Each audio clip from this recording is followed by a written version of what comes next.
is probably a bit too loud.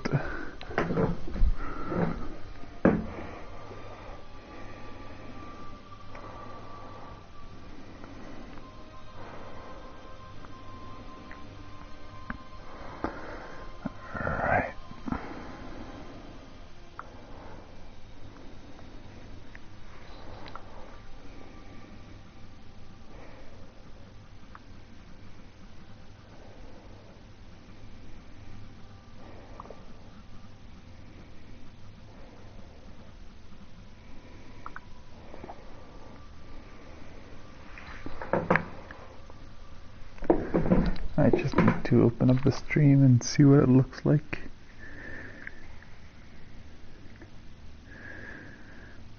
Well, I mean, could be better, but I don't think I have much of an option at the moment.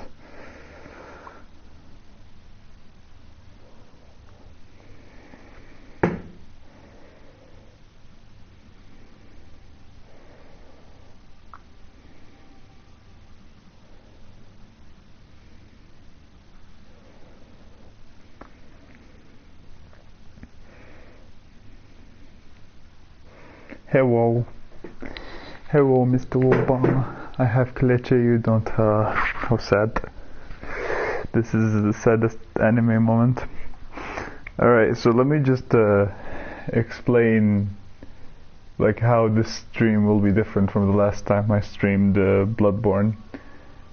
Last time I streamed Bloodborne, I did not, like, care about much of what I was doing. I was just going through the game, beginning to end. I was skipping cutscenes. I was leaving out, you know, bits and pieces of the game, like the quest lines, the side quests, and things like that.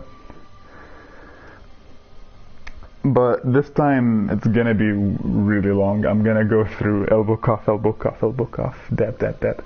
I'm gonna go through everything. I'm gonna like try to comb through as much of the game as I can. Obviously I can't show you everything. I can't like show everything because this is gonna be like I can't show every weapon because some weapons require stats that I can't. Gaming is here, Cadis is here. This is surprising. Like surprising because usually I expect no one. Oh god, Cadis is still in the stream. What's it called? Cadis is still moderator. Okay, please don't ban anyone. So this is gonna be a very in-depth.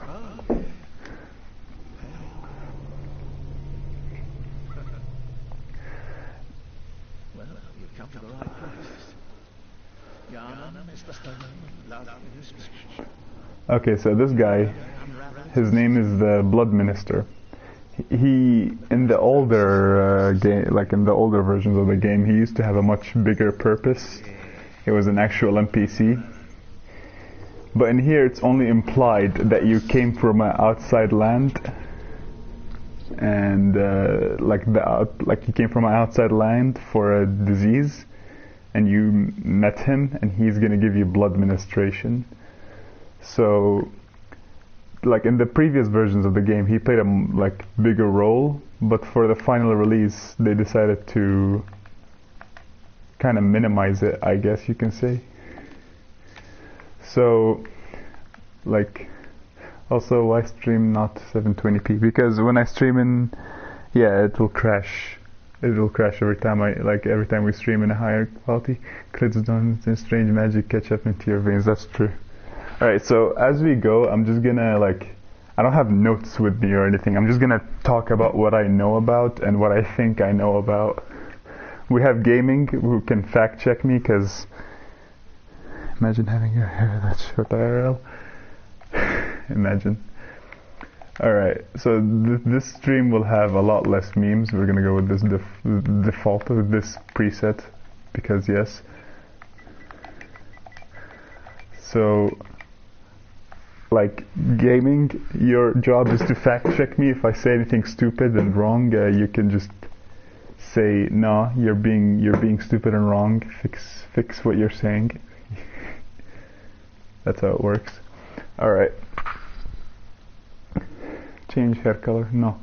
Anyway, so like this is the contract. This is set up to be like a contract. Your character creation screen is a contract for the hunter that you are gonna become.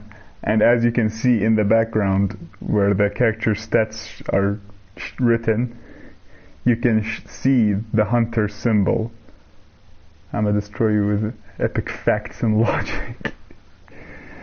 So you can see the symbol. That symbol is the hunter's, like, how should one say it? Like the hunter's symbol. That's their calling card. That's how you say, like, differentiate a hunter of the dream. Yes, it's also a reference to Berserk, which is fairly obvious if you have ever read Berserk. But this is how you know that this person is a hunter. And this symbol will have much more... Oh great, Ozzy's here back with his cannibalism. Alright. So once you finalize the contract, Ozzy, this will be a lot less memes. I'll have a lot less memes to say during this stream because I'm just trying to go in depth on this game. This is what quarantine does to you, I guess.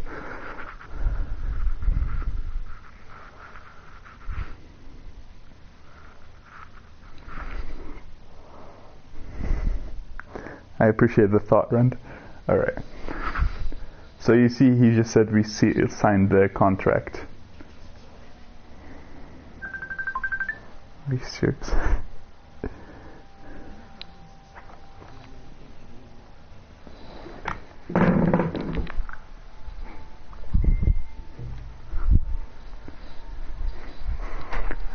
Alright. So, what he's describing there, many people have interpreted to be like the next thing you see right after this, like this cutscene right here. That's what many people interpret it. But what I interpret it is that he's talking about the whole game as a bad dream.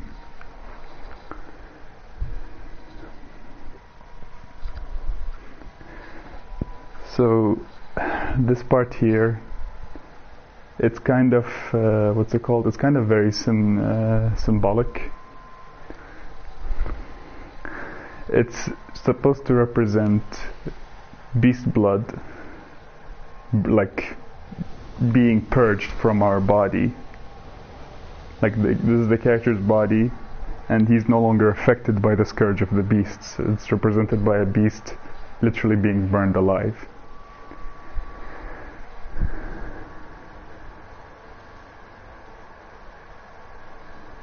Okay, and this part here shows the messengers of this dream kind of in a way taking you to the dream. That's at least how I interpret it anyway. And of course we hear the doll's voice right after it.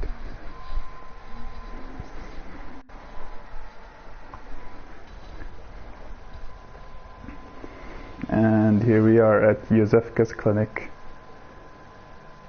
Alright, so this is the starting outfit. Like, let's just read through the description real quick. Clothing worn upon awakening to the nightmare of blood and beasts, not typically clothing of Yarnan, perhaps of foreign origin.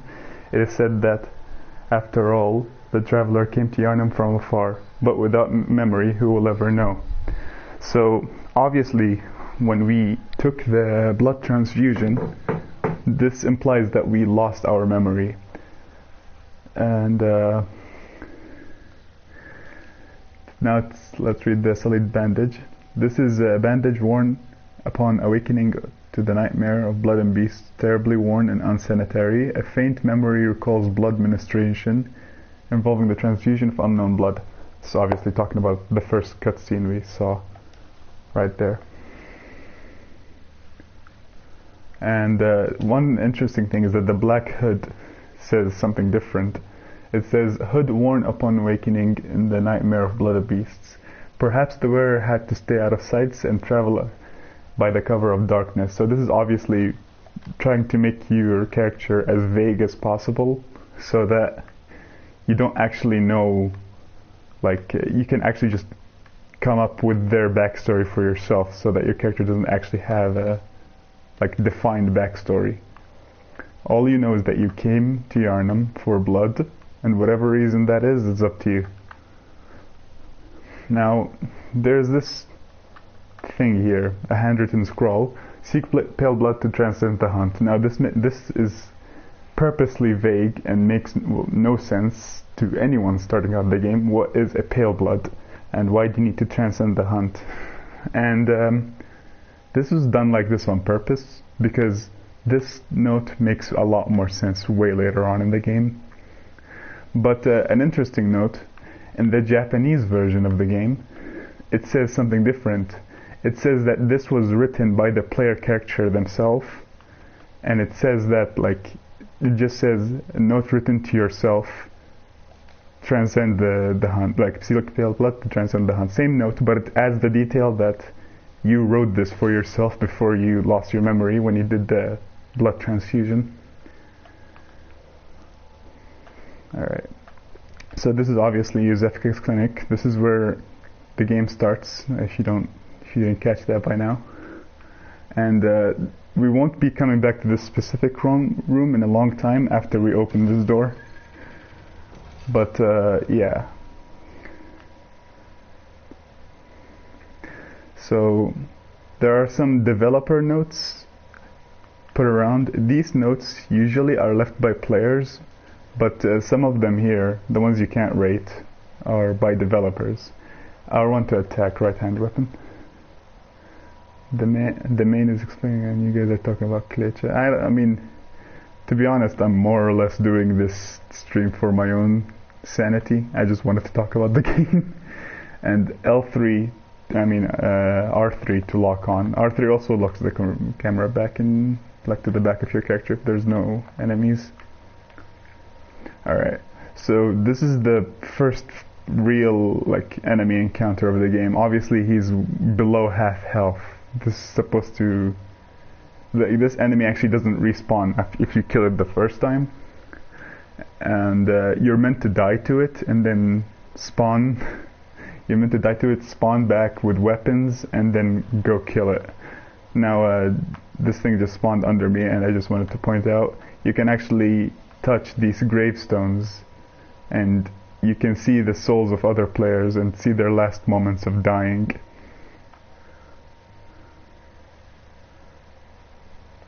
So you can see, like, a lot of players did try to fight him. Some even had weapons at the time and still died to it. Personally, I don't find this to be, too difficult of a fight, but we're still gonna, like, it's probably still not gonna be the easiest thing ever in this game.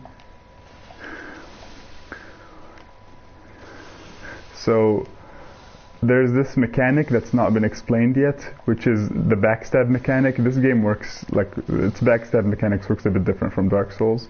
In Dark Souls, you just need to get behind the enemy, press the light attack button, and you do the backstab. In this game, it's a lot harder to land because you need to get behind the enemy, do the fully charged attack, and then you get the backstab. Obviously, it does a lot more damage that way, but, like, it's a lot riskier too because you have to fully charge the attack. Now this enemy, like, you can only kill it once, and usually it doesn't drop too many things. It only drops blood vials, but there is, on the rare chance, yeah, that's the like backstab animation looks like. So there is the rare chance that it drops a bloodstone gem. Now, what is a bloodstone gem? Those are tools that, you know, make your weapons, like, deal more damage or give them special effects, but mostly, like, lets you deal more damage. Now, over here we get our first supply of bullets, quicksilver bullets. And quicksilver bullets actually have a bit of an interesting description, but I don't think we can read them right now. Nope. Alright, so we can read quicksilver bullets. They have a description, but not now. We can read them when we get to the Hunter's Dream. So this is the first area of the game, Central Yarnum. Now, just before we get to anything with the game, also blood vials, the healing item in this game, also have an interesting item description. I just want to point out before we go further into the game, that area down there, that is an area that you actually do get to later in the game, and you do go in there and see like what it actually looks like, because this is just a low poly render of what the area actually looks like. But I'll get you. Go on. No, don't worry, man. I just got the blood transfusion. I'm good. I don't have any diseases affecting me anymore. Now, obviously, there's a lot of notes left by players. Time for hunting. Sometimes they're useful stuff. Sometimes they're useless. Sometimes they just say whatever the fuck they want to say. But the good thing is that you can't write whatever you want. You're restricted to certain words and phrases that the game has chosen, and those words and phrases are what you write your message around. So this enemy right here, it'll be really hard to kill him without a weapon, except if you do what we did earlier, which is the, backstab. But it's very specific. It's much more specific on this guy because his hitbox is smaller than the beast that we killed earlier. Obviously I killed him, you guys didn't do shit. I just got HIV, nice. Well, anyone can make a note and you can see it. Like, anyone can put a note down and you will, it will show up on other people's world, but whose world it goes to, it's not, there's no consistency, it just goes to whoever's world. And a fun fact about the note system, if you rate a note fine, like right now, I can rate this note and I can rate it fine, and if the player is playing right now, his health gets restored. But if I rate it foul, nothing happens to him. Yeah, you don't choose who the note goes to. It just players see them, and it's random. So this ladder here, this is what takes us to the first lantern, and more blood vials. I just want to point out that bridge over there. That is the place where you fight the first boss, which is actually the first boss is optional, completely optional. You can skip it if you want. I have to go up, man. That's my job. So these are more Yarnamites. These guys are obviously townsfolk, like these enemies, which we'll be seeing a lot in the main areas of the game. So these main enemies of the game, they are Yarnamites. They are the people who lived in this screeching goat monster. Please don't insult the cleric beast, best boy. So these are Yarnamites. They are just normal. They were just normal people of Yarnum who died. Well, they didn't die, obviously. They rose up to fight the beasts. But as you can see, they're clearly turning into beasts themselves, and they're just now attacking everyone. But not exactly everyone. They just attack foreigners and people they think are gonna become beasts. They don't attack each other. They got corona, of course. So this guy over here, there's a really easy way to kill him. Because of the way he stands up, you can get behind him and fail the backstab, just like that. So obviously if I did it properly, they are actually xenophobes. They're not xenophobes. They just have a superiority complex, I guess you can say. Well, in a way that is xenophobia. They think of themselves as superior to all people because of the church they have, and the Church of the Good Blood, the healing church. That's why they have this establishment, and they think of themselves as superior. This guy is not gonna attack me, is he? Alright, so this is kind of pathetic. How many times do I have to fail this backstab? Alright, that was a very good hitbox right there. Okay, sounds like Hitler, of course. I don't think Hitler was a xenophobe. I think he just hated Jews. I'm starting to like them, of course. So that took way longer than it should have. Alright, so this is one of the most useful items in the early game, Molotov cocktails. Let's just read that real quick. Explodes in raging flames when thrown against the object.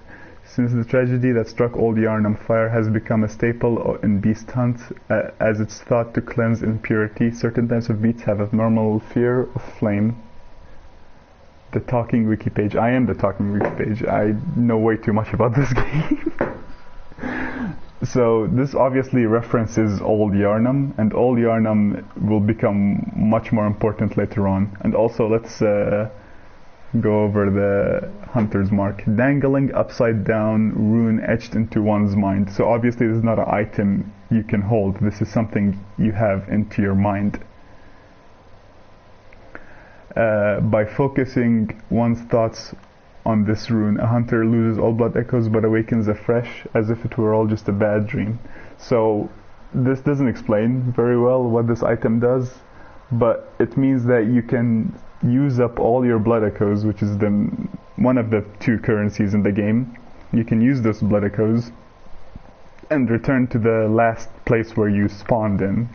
This could be a lantern, or it just could be like a certain place the game designated. Now, before I go too fast, I just want to point out that the first time you climb up this ladder, I pointed this out a lot of times, but when you first climb this ladder, you go up to a certain point and you hear the screech of the blood-starved beast. Not the blood-starved beast, the cleric beast, which is the optional first boss of the game. This lamp now transports you back to the hunter's dream. Upon death you will awaken at this lamp. So this is just explaining the main purpose of the lanterns. Can you top your class in Bergenworth? Honestly, I would have graduated top of my class in Bergenworth if there was like a Bloodborne college or shit like that. Okay, so before we go back to the hunter's dream, let's just talk to this guy over here. This is one of the few, like one of many actually, NPCs that are just hiding inside their house, hiding behind a window.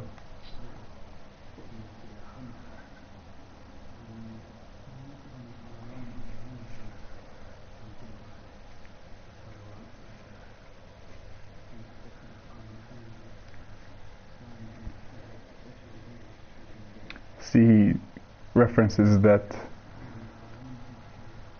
he's like kind of sick and losing his health at the moment. You can tell because he's coughing and he literally says he can't stand.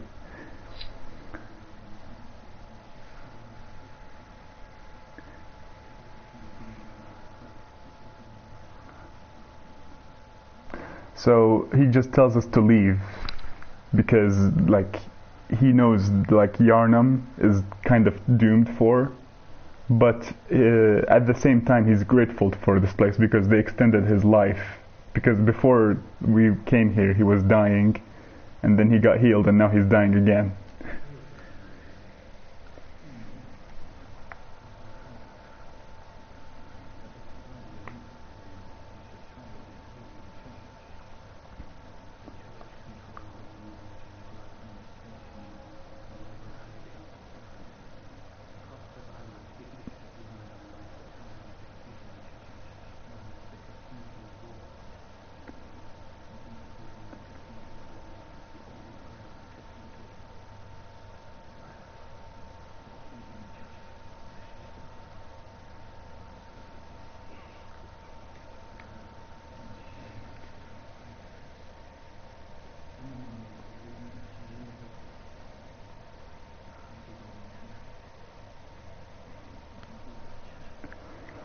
Okay, so the main point of what he said there, like we asked him what pale blood is, which is the note we saw in the beginning of the game, and he said he doesn't really know what pale blood is, but if we want to know more about blood, the church is the best place to start, because the church is like, they are all like all they care about is blood, old one's blood, human blood. This is what the core of the church is about. So he tells us to go there.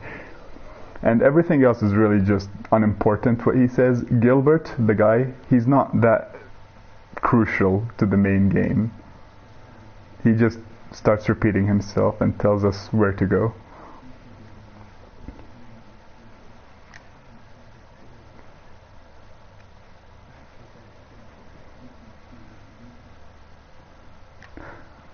Now, this is something that becomes clear way later in the game, but pale blood isn't actually referencing blood. It is a great one. It is a god of this world, I guess you can say. One of the gods of this world, which is called pale blood. It's not actual blood.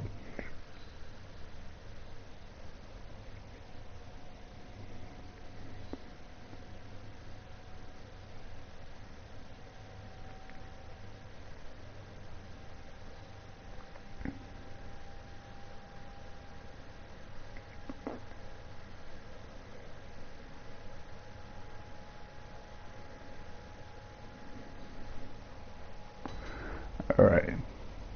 But is their blood pale? Of course. Actually, no, their blood isn't pale. Fuck this, I gotta go and see what my sister wants. It's okay, man. Just do whatever you want. Oh my god, this chair is so loud. Alright. So, this is the hunter's dream.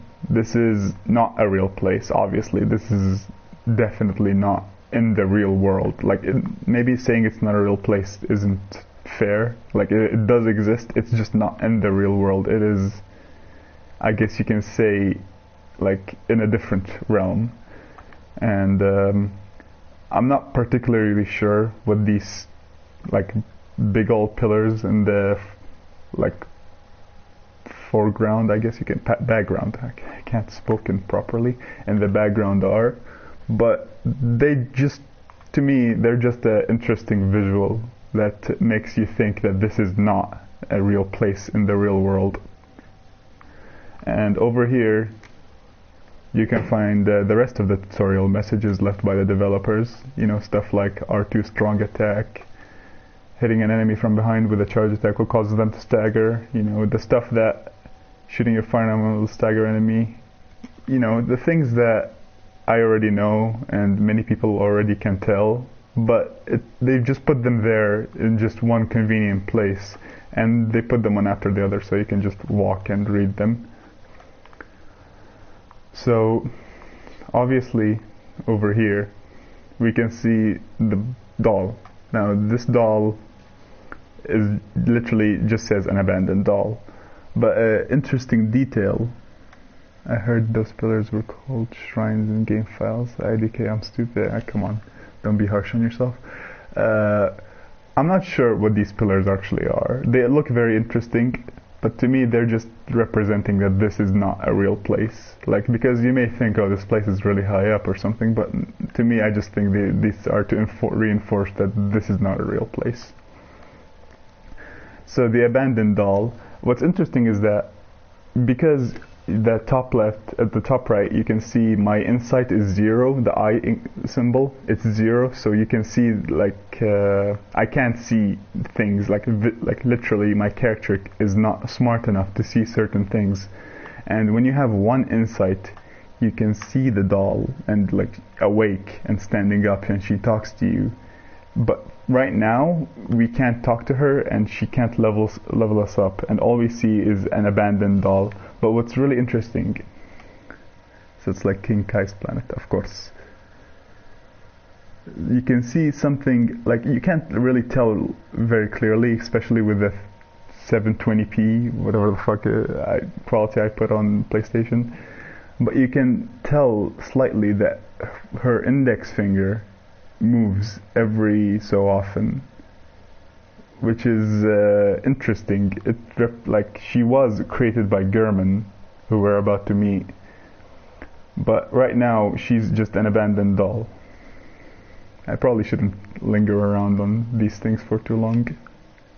The messengers offer you a trick weapon. Choose one. Trick weapons are wielded in the right hand and employed in beast hunting.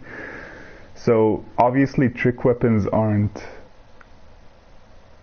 a small island on top of some fucking fog. Of course, that's exactly the same thing as King Kai's planet.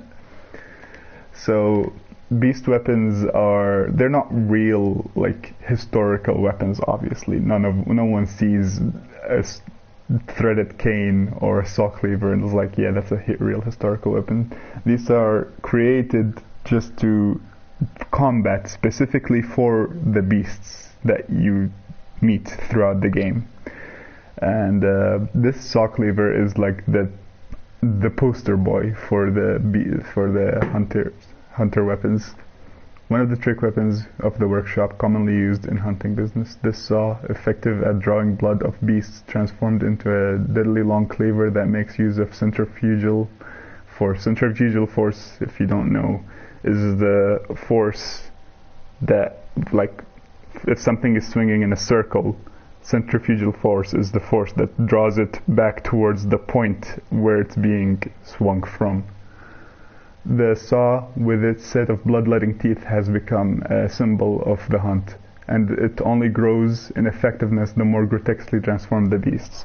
Now, this doesn't actually have any gameplay purposes. It just says, like, this weapon is designed to kill beasts, and that's its main thing.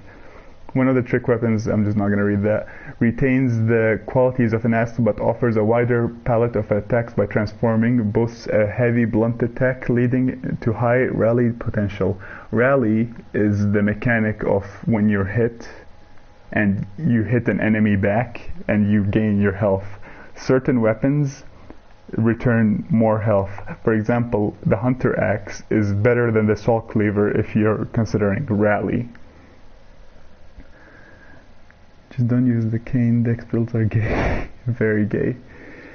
So the hunter axe is useful if you expect to be hit a lot, because you can get hit and hit them back and regain more health than if you were to use the saw cleaver. No matter their pests, beasts are more than beasts. Some choose this axe to play the part of the executioner. That's just a little bit of extra world building there. And the threaded cane. The threaded cane, in my opinion, is one of the most useless weapons in this game, but to each their own. Sorry, I'm a BRB, no problem, but I'm still gonna kinda go in depth on this. One of the trick weapons of the workshop, commonly used by hunters on their duties. Sufficiently deadly as a rigid-bladed cane, but also serves as a whip when its blade is split into many. So this just looks like a regular cane that you swing around, and then when it's transformed, it becomes a serrated whip, I guess you can say, and you just whip it around. It becomes very slow, but it has, like, massive range, I guess you can say. I still don't find that very useful. Concealing the weapon inside the cane and flogging the beasts with the whip is partly an act of ceremony and as an attempt to demonstrate oneself that the bloodlust of the hunt will never encroach upon the soul. So obviously it's like when you attack the beasts with a cane, it kind of shows that you're more dignified than them, and it shows that you'd never stoop down to their level of becoming a beast. Now, of these three weapons, I always go with the saw cleaver, just because I want to look like the guy on the box. So we're gonna go with that. And hunter pistol and hunter blunderbuss. Now this one is, to me at least, a bit more obvious, like which choice you want to make if you want to help yourself. A pistol made at the workshop for hunters stalking beasts. Hunter firearms are specially crafted to employ quicksilver bullets fused with the wielder's own blood, shooting the damage against the beasts. Now, this is just something that's not very well explained, I guess, in the game. Your weapons, your firearms, actually use your own blood when you shoot them. This is kind of mechanically applicable, because you can hurt yourself and regain some bullets, like 5 bullets every time you do that. But it's never explained how you use your own blood to shoot the gun. It's just something weird that this game never explains. The pistol is quicker to draw than the blunderbuss, allowing for speedier responses to attacks. Now this weapon, to me, the pistol is the obvious choice because you can parry enemies faster compared to the blunderbuss, which is way slower than the pistol. A blunderbuss created the workshop of the hunter's line of work. Hunter firearms are specially crafted to employ quicksilver bullets fused with a gun. The impact is highly effective and covers with swift movement and is widespread on. So the blunderbuss shoots in a wider radius, and it's slower, but it shoots on a wider radius, and I guess that's the only thing it improves on. But I think like the slowness of the weapon really like plays it down, how useful it is. A notebook received from the messengers leave messages with these loyal servants to share them with hunters in other worlds. So Cadis, this is what you asked about earlier, the notebook, this notebook item. Let me just equip it real quick. This notebook item lets you write notes. So this is like, you can change the type of, like the template of the note, I guess you can say, like the format.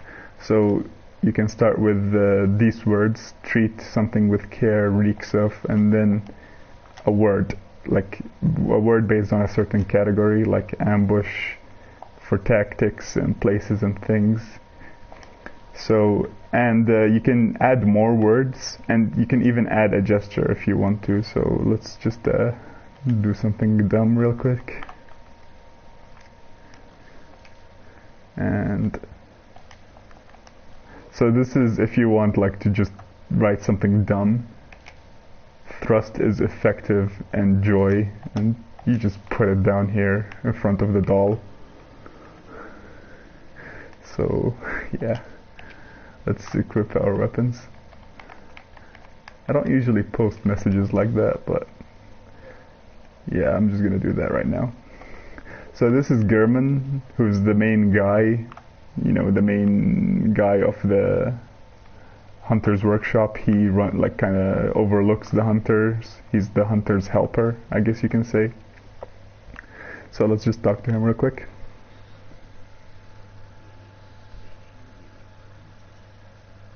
And now the creepy old uncle.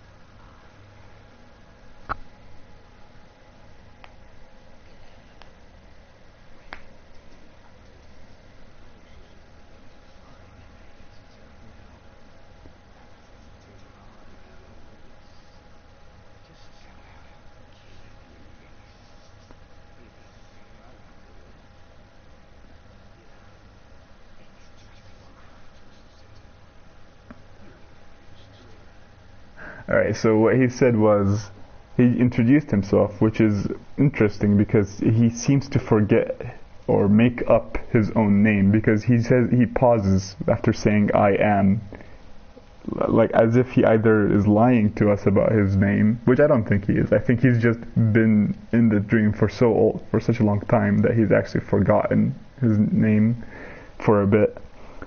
And he just tells us, go kill beasts, you know, just go back out there, kill some beasts, you know, get into the swing of things, and you'll get used to it. He's really downplaying the situation that you're in.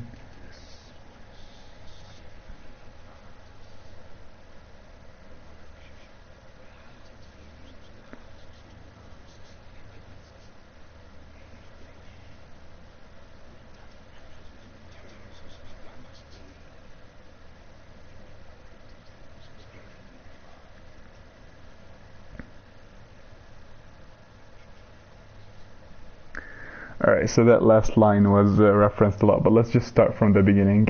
He says that this is a place that was, you know, visited a lot by hunters so that they can upgrade their weapons and, you know, themselves so that they get stronger. Now, I don't think he's referring to the hunter's dream. I think he's referring to the hunter's workshop, because this place existed in the real world. This place, oh hey, Cadis is back, what's up, man?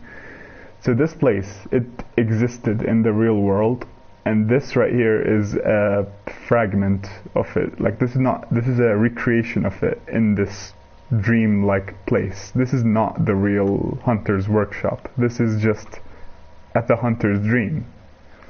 So he says that when he says that people used to come here to upgrade themselves, I don't think he's talking about this place. I think he's talking about the place that used to be, that is in the real world but is now abandoned, the old hunter's workshop. And of course he says you can use whatever you find, even the doll, should it please you. He says that line in a very creepy way, and that's intentional because he's trying to tell, like, it implies that he means to you, like, if you want to do sexual things with the doll, he's completely okay with it, and the doll is also completely okay with it. So Gehrman wants intimate relationship with the doll. I think he already has an intimate relationship with the doll. Now Gehrman doesn't have any more dialogue, and we can't do much else in the hunter's dream. Oh wait, I can go and read the... What did I miss? You missed a bit. Just a bit, but like, this game is ridiculously detailed, so even if you miss something, there's like 10 million other things for you to not understand later. Special blood used in ministrations restores HP. Once a patient has had their blood ministered, a unique but common treatment in Yharnam, successive infusions recall the first and are more invigorating for it. No surprise, most Yharnamites are heavy users of blood. This doesn't explain very well. It uses some really weird language, but what it means is that once you've hello, hey, around your back. So this doesn't explain it very well. You missed a bit. Yeah, you missed a bit, but don't worry, there's more details. Like I said to Oz, there's more details for everyone to not understand later. So what this says here, special blood used in ministrations restores HP, that's obvious, that's the gameplay thing, but what it implies with the lore, once a patient has had their blood ministered, a unique but common treatment in Yharnam, successive infusions recall the first and are more invigorating for it. No surprise, most Yharnamites are heavy users of blood. So what it's saying is that once you've infused yourself with what's it called, blood, once you've taken blood ministration, you can use a blood vial to kind of recall the feeling of when you first invigorated yourself with the blood ministration. And the more you use blood, the more, like, I guess you can say vivid you feel. The more like good it feels. It's kind of like a drug. The more you use it, the more you want to use it. So it says, like, obviously it's no surprise that Yharnamites are heavy users of blood because of how much they use it. Quicksilver bullets. Quicksilver, for those of you who don't know, Quicksilver, it's no longer called Quicksilver, it's called, yeah, you get high. So Quicksilver is mercury. This is the same thing, but back then people didn't know what Quicksilver meant.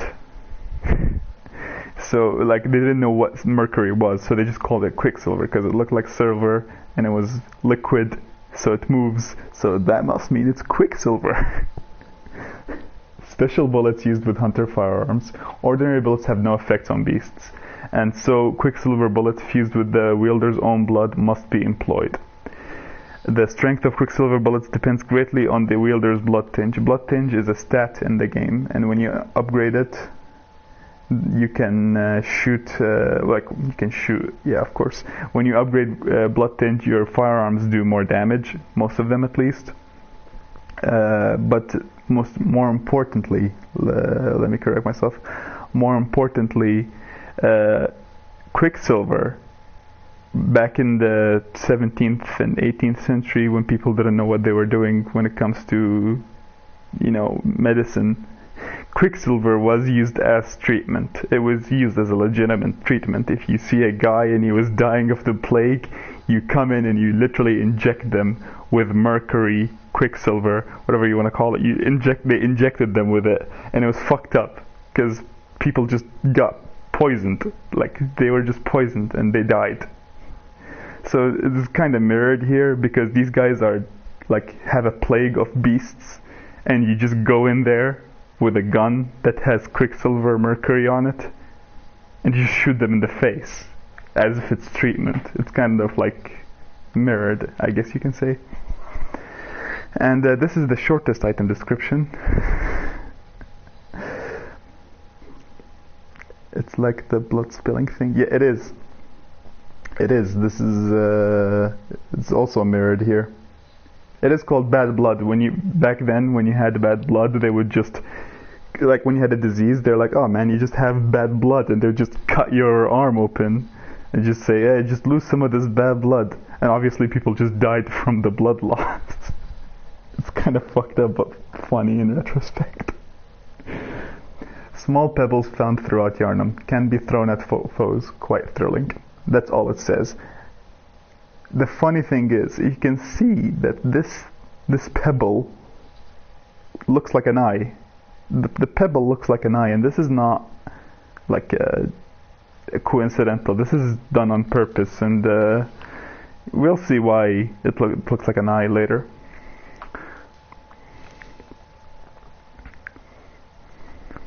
So let's just go back to first floor sick room so that I can show something. Chicken fajita. What is this? Some basic food right there. Chicken fajita. I'm not gonna read any of the item descriptions on the, what's it called, loading screens. You know, they're interesting sometimes, and stuff does show up that you might be interested in, but I think they sometimes spoil things in advance. Okay, so this is the place where we came from, and as you can see, it's locked, and there's someone we can talk to behind the door. So let's just talk to her real quick. This woman here is called Yosefka, and I want you to pay attention to her voice. She has a kind of distinct voice, I guess you can say. Everyone has a distinct voice in this game, to be honest.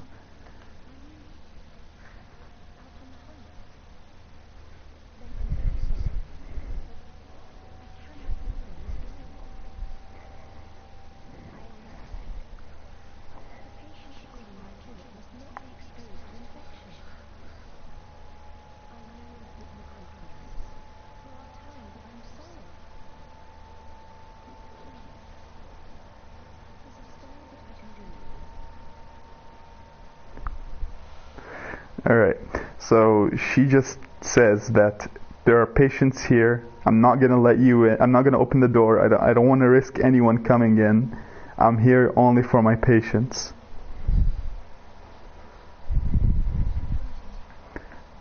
Alright, she did give us this blood vial. This is a blood vial. It's used like any other blood vial, but it's special. It's acquired from Yosefka's clinic. This refined blood, highly invigorating, restores a larger amount of HP. It's HP health.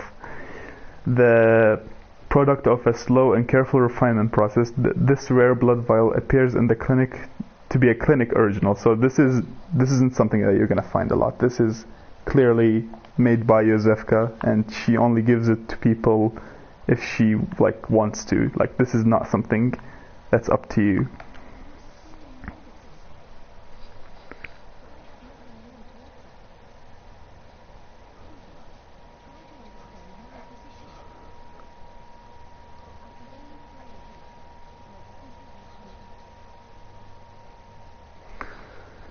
So she just says, please go. I have nothing else for you. Just go and hunt. Okay, so I just want to point out something. You can attack the door and she'll try to calm you back to your senses.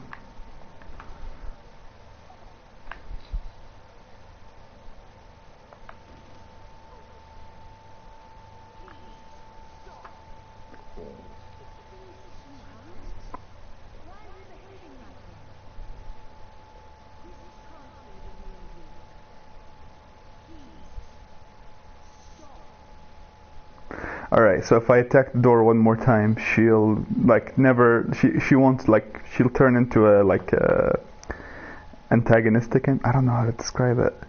She won't talk to the hunter, us, anymore like a normal. She'll just refuse to talk and get angry at us and stuff. But if I talk to her now,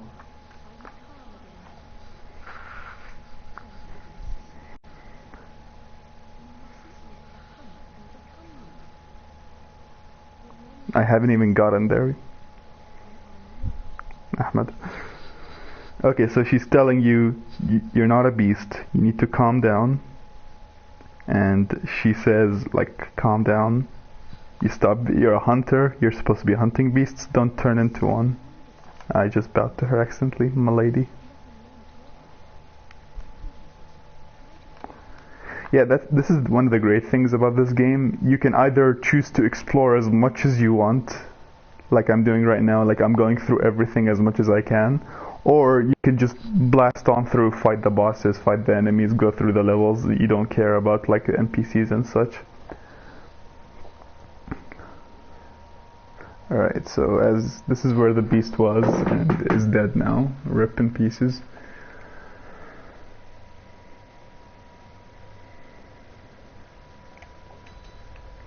Alright, Central Yarnum, back here again. Alright, so one interesting thing I want to point out, in Dark Souls, weapons usually have, like, the R1 attack of a weapon is usually 2 swings, but in this game, it's multiple. Like, when Lady Maria part starts, like, you explaining it. Okay, that was really hard to read, but yeah, I will explain Lady Maria when I get to her, but that is way, way further, and since I'm going through everything, it'll take a really long time. So, like, the weapons in this game have a lot of attack animations. You can have, like, a normal strong attack, you can have a fully charged strong attack. But the most interesting thing is that there's a transforming attack where you attack and then you transform the weapon and you do an attack while transforming it, and it's really interesting because it transforms your weapon and does an attack at the same time. So yeah, like some of these attacks are really useful. For example, for the saw cleaver, this attack is one of the best you can possibly do, and same for the one that returns it back to its normal state. These attacks do a lot of damage and are really fast, so it's very like highly incentivized that you use them.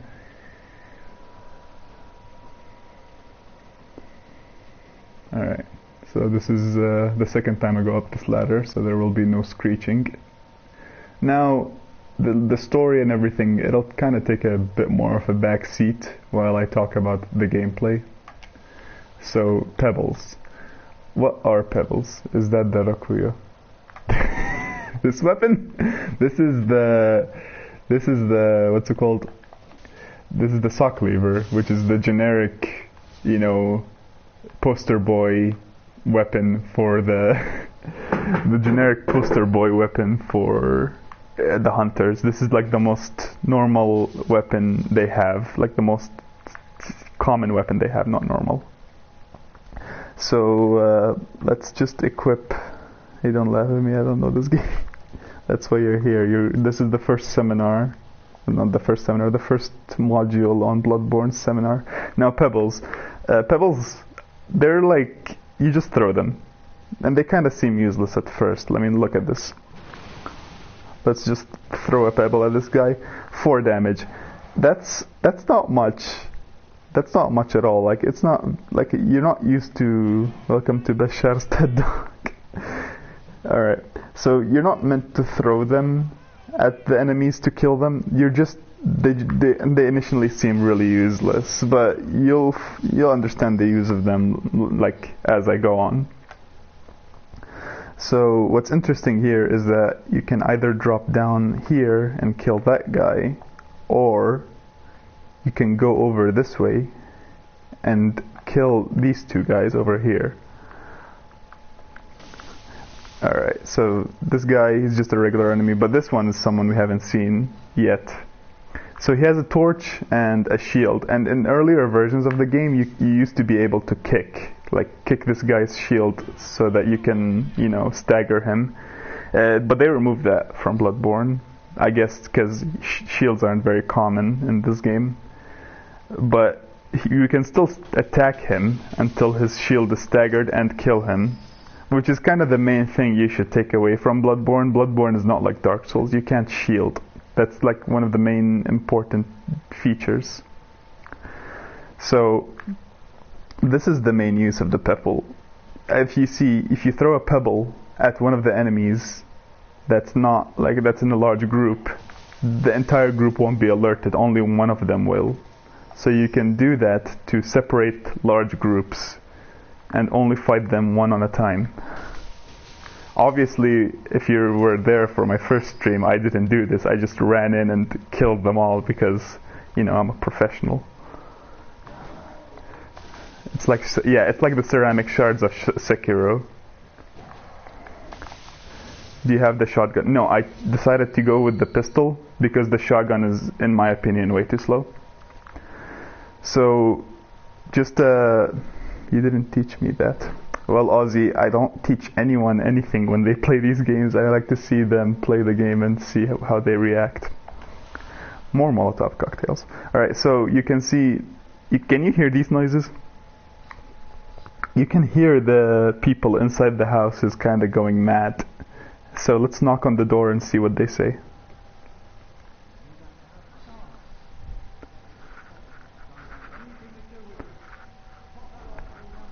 Alright, so this is the regular Yarnamites' reaction to outsiders. They hate outsiders. They like don't care about them. They want them gone. They think they're inferior. I still didn't try PS Now. You should try it with this game, honestly. So this is the general consensus that most Yarnamites have. They hate outsiders, they don't care for you, and they will just tell you to go away. Can you turn up the game volume? Sure. Why did I go on a network environment? Alright, let's just, is this is good, alright. So, this guy over here, obviously separated from the crowd, he has a death sentence. So you can find many of these Yarnamites around, and they will all tell you to they'll either mock you or tell you to go away. Oh, another guy. Rend, spoiler alert, Rend, she does not have decent internet. So, one thing that this game has, it has a kind of broken mechanic, I guess I'd call it, which is the parry riposte. If you attack an enemy as they attack you, you can parry riposte them for massive damage. This kills many enemies with one hit, and deals huge chunks of damage on bosses when you can, when you can actually do it to them. Yeah, decent internet doesn't exist where we live, man. Alright, so this is what I'd call one of the least useful shortcuts in the game.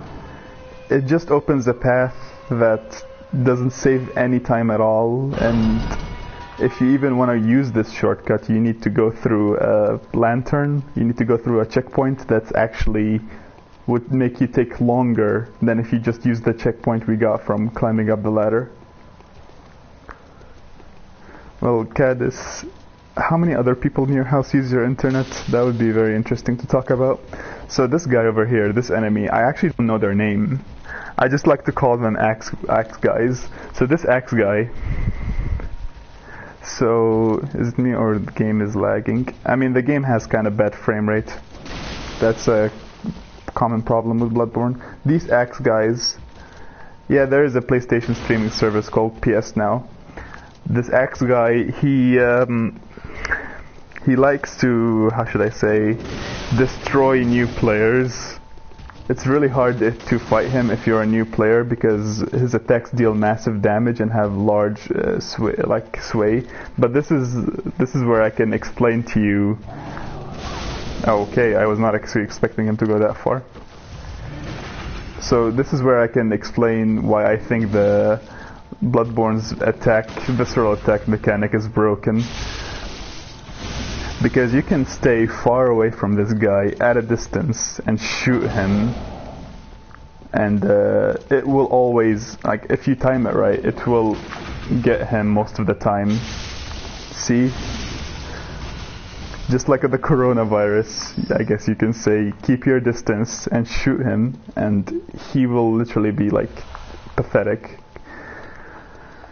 Now usually, sometimes they drop the bloodstone gems, but this time they didn't. Now, I just want you to imagine being a new player and you come down here and you fight this guy, putting a rope around my throat and doing a back. Alright, first time fighting this guy.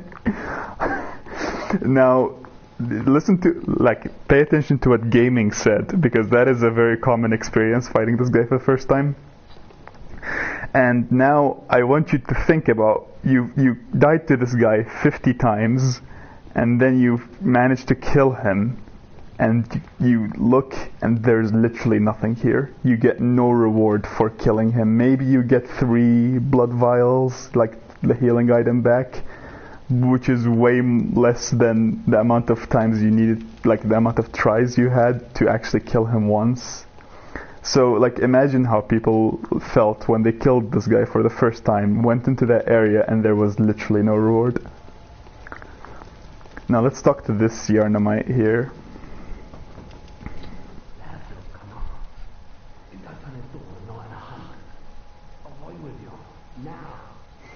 So these guys, they just repeat the same dialogue over and over again.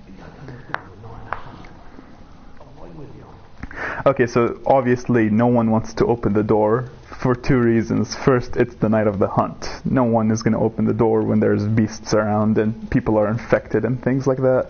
But secondly, you are an outsider, and these guys hate outsiders, and the game really wants you to know that. So here's a little interesting thing. Usually there's the group of enemies that goes through here. I already killed them all. You can see their corpses lined up there. So the group of enemies that go through here, you might usually want to chase them, and that is the trick, because if you chase them, like if you go over here, this guy will wake up, and while you're fighting them, he will shoot you, and you probably wouldn't realize the first time. Like, you wouldn't realize that he's there, and you'd probably die to him, and then you come back and you forever know that enemies are hiding behind places. And just in case you didn't get the message that enemies hide behind places, they literally placed 2 enemies right here that are hiding behind walls to ingrain that message in your head that enemies will try to ambush you. Bloodstone shard. Now before I read that, I just want to show you the other enemy that attacks you from behind the wall. See? They literally want you to remember that these enemies are always behind walls and will always jump at you. There will always be an enemy behind the wall that will jump at you. Obviously, it lessens as you go through the game, because this is kind of a cheap way of doing difficulty, in my opinion. But it just reminds you to be aware at all times. Now let's just read that item description real quick. A solid shard forms in cold blood. After death, a substance in the blood hardens, which does not crystallize, is called bloodstone. Alright. At the workshop, these bloodstones are embedded in weapons to fortify them. This has almost no relevance to the story. It's never brought up in the game. No one ever talks about it. But it's just there to contextualize why these things exist and how they come to exist. So someone dies, and sometimes their blood hardens. Now as we go over here, you can see that these guys start to notice me and start coming. This first guy comes alone, that happens usually, easy to kill. But then you get 2 people, which becomes a bit trickier if I wasn't, a fucking pro. Now I want you to pay attention to what these guys say, because they actually have some pretty interesting dialogue when you fight them. Just listen to their what they talk about while you fight them.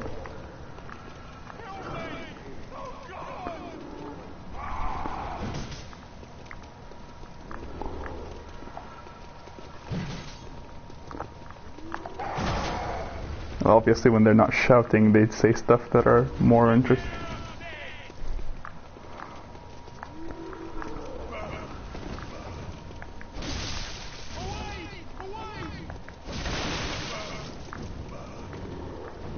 I find it, like, by the way, I find it really interesting that he only says the burn, burn, and away, away when he's using the torch to attack you. That's like a really nice detail.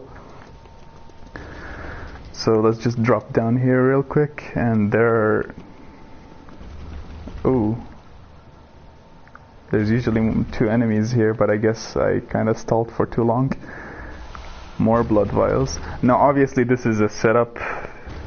You can see the door is being knocked on, and you know you can tell that, oh, there's something behind this door and I'll probably have to fight it later. Now you can't tell because of the YouTube's compression, but there are stones falling every time he knocks on them, and most games would just leave it at that, you know, stones fall, whatever. But Bloodborne is interesting because it actually has physical interaction with your character. This is a very like unnecessary detail, but it just goes to show like how detailed this game goes. Now these dog enemies, they're really hard if you don't know what you're doing against them. They can just eat you up, like literally. They can just keep like biting you, and you'll keep trying to attack and nothing works.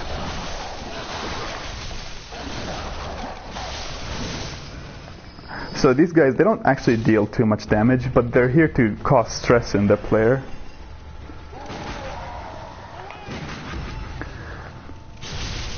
Good boys. I mean, if you're just shoot the dogs. Honestly, yeah, shooting the dogs. I should have meant. I didn't actually. I forgot about that. Shooting the dog is a really reliable tactic because when you shoot them, they fall on the floor and making them much easier to kill. But in my opinion, like not in my opinion, the way I usually approach it is that I dodge away and then I attack. That's just the way I always do things with this. Like I wait for them to attack and then I dodge. Now, just a small interesting thing about this gunman over here. Well, all the gunmen in the game. Usually, if you want to dodge a bullet, you dodge to the left or dodge to the right. But I want to show you how tight this game's hitboxes is. All right. So you see when your character dodges, they lower their head a bit. And these guys always try to shoot you at head height. So what happens if you dodge into the bullet? You actually go under it, which is very cool. Obviously, if you can time it, it's very stylish and very cool in my opinion. I always like to dodge the bullets like this. So it's kind of like, it just goes to show how tight the hitboxes in this game are. So if you get hit by something, you wanna like usually assume that the game is not like dealing a shit hand to you, and that like you just mistimed it or something like that. Obviously, these guys have guns, so they drop quicksilver bullets. I don't think I need to explain that. With the magic of iframes, you can go through bullets. Yeah, that's true. You can also go through the bullets, but if you can see it clearly, you can actually go under them. Not like that though. That's just the bullet going into my face.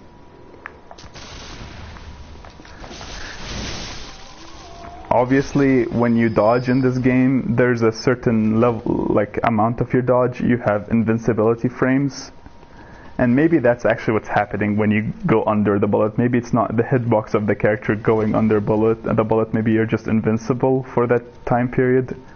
But it looks like the bullet goes over your head, so I just think that's way more stylish.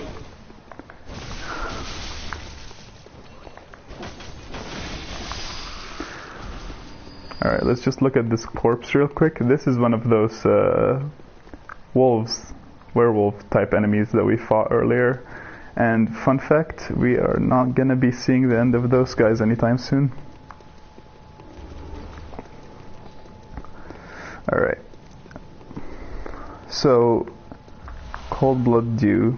There's a interesting name for an item. Before I read that, let me just... I like how Ozzy's like still thinking about the doggo 5 minutes after it died. Alright.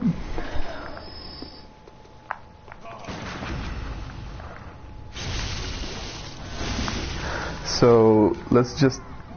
I have a few interesting things to say about Cold Blood Dew, mainly because this wasn't an item. Like, it wasn't always an item in this game. There was a different thing. Droplet of cold blood containing blood echoes used to gain blood echoes. Holy shit. Hunters sustained in the dream gain strength from blood echoes. They imbibe the blood with the thoughts of reverence, indeed gratitude for their victims.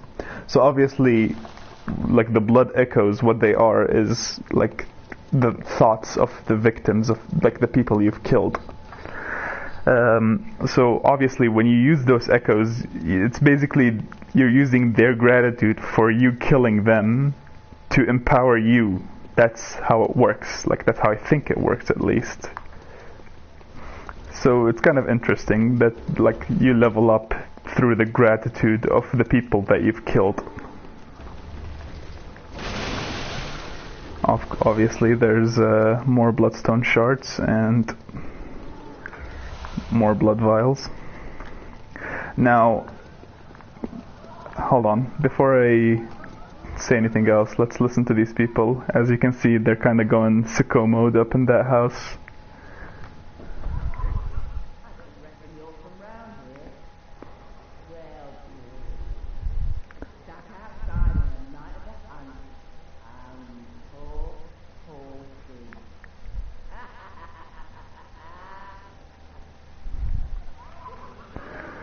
So yeah, as you can see, they don't care for outsiders, and they're quite condescending towards them.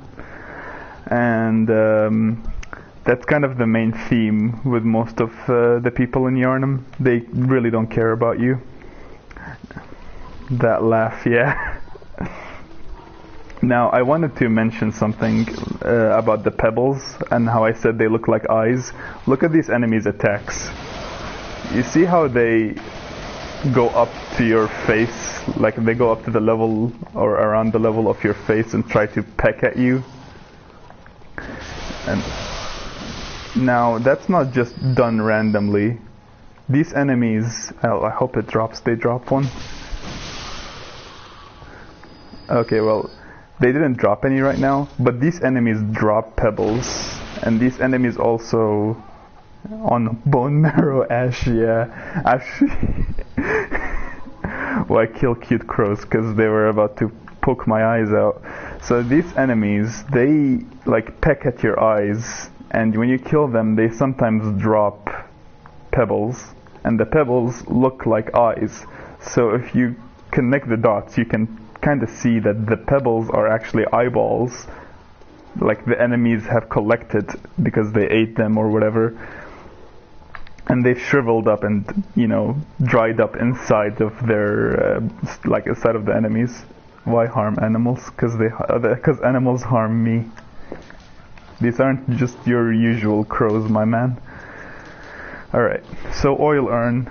Urn that covers the target in oil when thrown. Alright. When this urn hits its mark, I'm calling the government. Yeah, I think the government's falling apart in this place.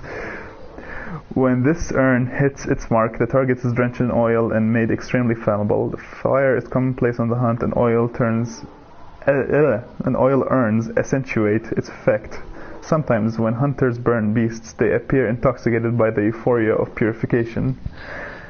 This is kind of obvious. You can tell oil causes fire to burn. I don't think I need to explain that, but that last line, sometimes when hunters burn beasts, they appear intoxicated by euphoria of purification. This implies that hunters, they're not sane. I mean, you have to be a little mad to go out there and kill things like that. So that guy, the bricked Farnese, yes, maybe it's a reference to Farnese. So this is the guy we saw earlier. that was knocking on the door. Maybe Farnese is a hunter, who knows? So this guy that was knocking on the door, we felt him knocking on the door earlier. Now, I'm not gonna kill him, I'm not gonna go fight him, not because I'm a pussy, obviously not. But, so, if you completely ignore him, just you know, leave him alone, he'll actually come up. He'll know that you like completely ignored him. He'll come up and actually attack you while you fight these enemies over here. So let me just demonstrate what gaming said earlier. If you shoot the dogs, they fall on the floor, making them really easy to kill. Your voice is cutting for me, Epic. Oh fuck, I shouldn't read the chat like that. So yeah, shoot the dog, they go on the floor. As you can see, it kind of turned into a hot mess for multiple reasons. If you ignore the brick troll, he will know that you ignored him, and he will come after you and go, like, he will go over there and try to kill you. Where is the dog? I think, oh yeah, I killed him. So obviously this makes it harder if you choose to. I am quite the pro. I just escaped that situation.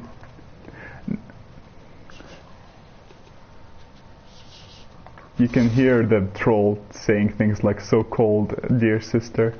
So obviously I should probably kill him now because he's separated from the rest.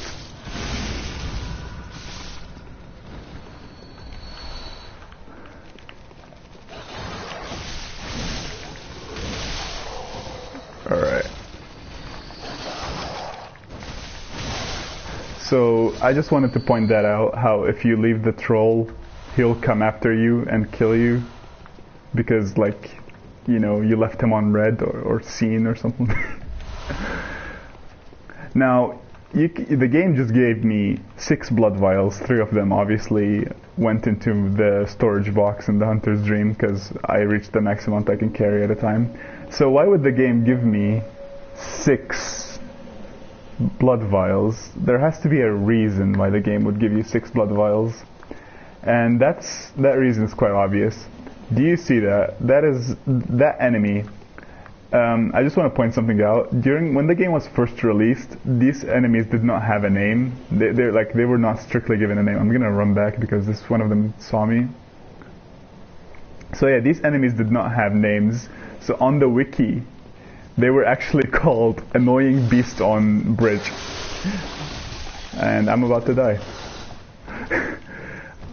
So yeah, the game gives you a shit ton of blood vials because they know that they put so many, these 2 tough enemies in the same place. Usually I kind of like to stay on the bridge and fight them, but obviously I'm stalling for too long, and now... What the fuck? Alright. Don't stall for too long, guys. These beasts in this game are very aggressive. So obviously I can probably cheese him because he can't get through the wall. I'm not gonna do that though, I'm not a pussy. I'm just gonna fight this guy. Okay, so obviously this situation is another hot mess that I have just gotten myself in. And I died. It's okay, guys, dying is part of the process, no need to worry about it. Obviously I'm not gonna go through everything in that detail again because that fucking killed me. But it's fine, it's fine. We're still good. Rest in peace, don't worry, I am back to life. And I really just realized that I am back all the way here. I guess I have to use that shortcut I just trashed a second ago.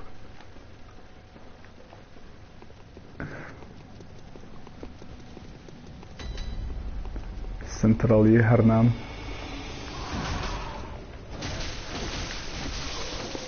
Alright, so obviously Al-Fatiha.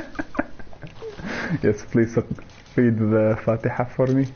So obviously dying like that makes me question my approach. I mean, it doesn't. It really doesn't. I was just fucking playing like a retard.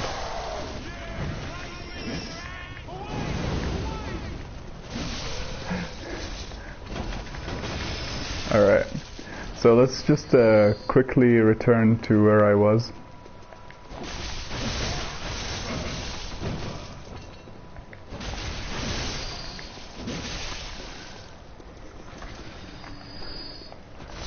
I'm gonna kill all the enemies just because I don't wanna get any unforeseen circumstances. You know, stuff like I run through and I get shot to death.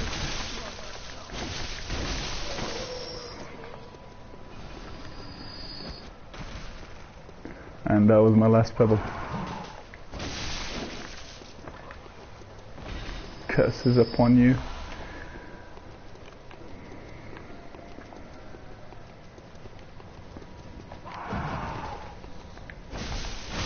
Alright.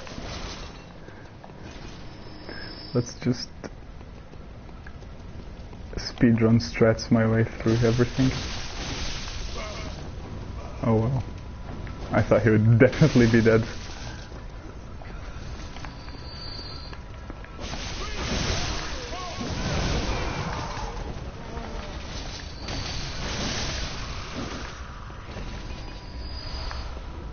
I know, guys, it's very shocking that I died in the video game.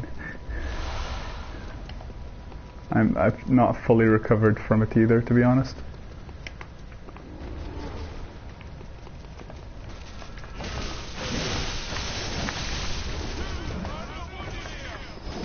Oh wow. That was the worst attack I think I've ever done in my life.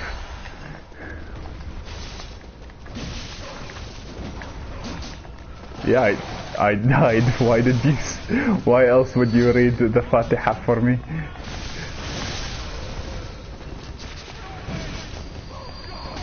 First death, touch.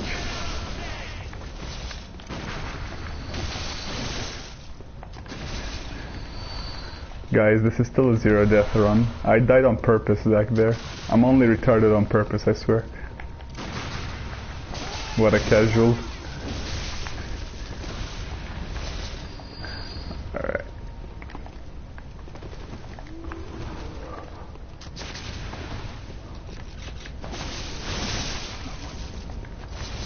Alright, so this is usually how I go through the game. I don't bother with standing around and reading, like watching the enemy's movements or whatever the fuck. I just run in, do whatever the fuck do what I know I should be doing. See, like that. So obviously, I should have probably talked about this, but obviously this beast, when he turns around to see you, he has like an animation he has to go through where he turns around. And when he turns around, like during the animation, you can actually run up behind him and get a backstab like pretty easily. By the way, just a quick note, this song playing from this house over here, it's kind of important for later.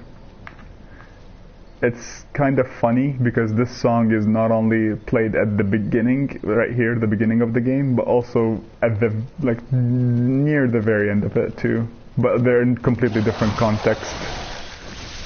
Okay, doggo.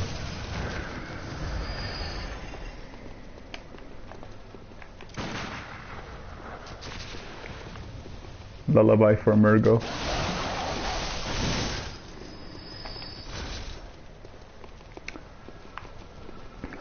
It's also just so happens to be Gascoigne's favorite song.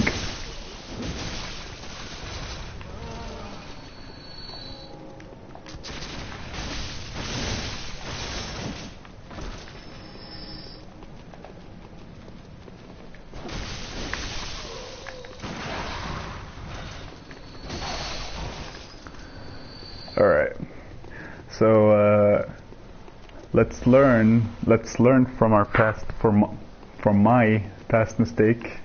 And as we know, beasts aren't too fond of fire, and as you can see, that one just instantly died from 2 Molotovs.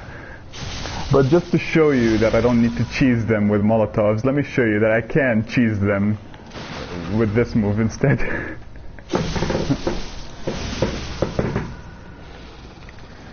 Alright, so as you can see, I am still a pro. My pro status is not in question.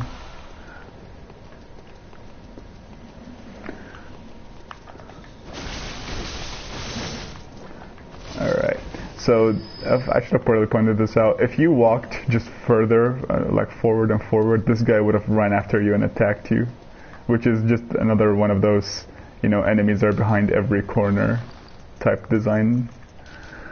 So I picked up the torch earlier from where the rock troll was, but let's read it real quick. A common torch formed by wrapping pine resin drenched cloth around the end of a long stick.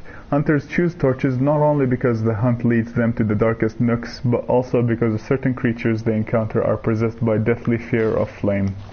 So, two things. First, when you hold out the torch, there are certain beasts, not all of them, just certain beasts that will get scared and can't attack you. They'll be too afraid to attack you. But also, obviously, a place like this is really dark. Go get the hunter attire. That is the next thing on the list that I was about to mention. That I can now come later. Quality too low for my blind eyes. I mean, if you're blind, the quality shouldn't matter. But save your eyes, see it. Alright.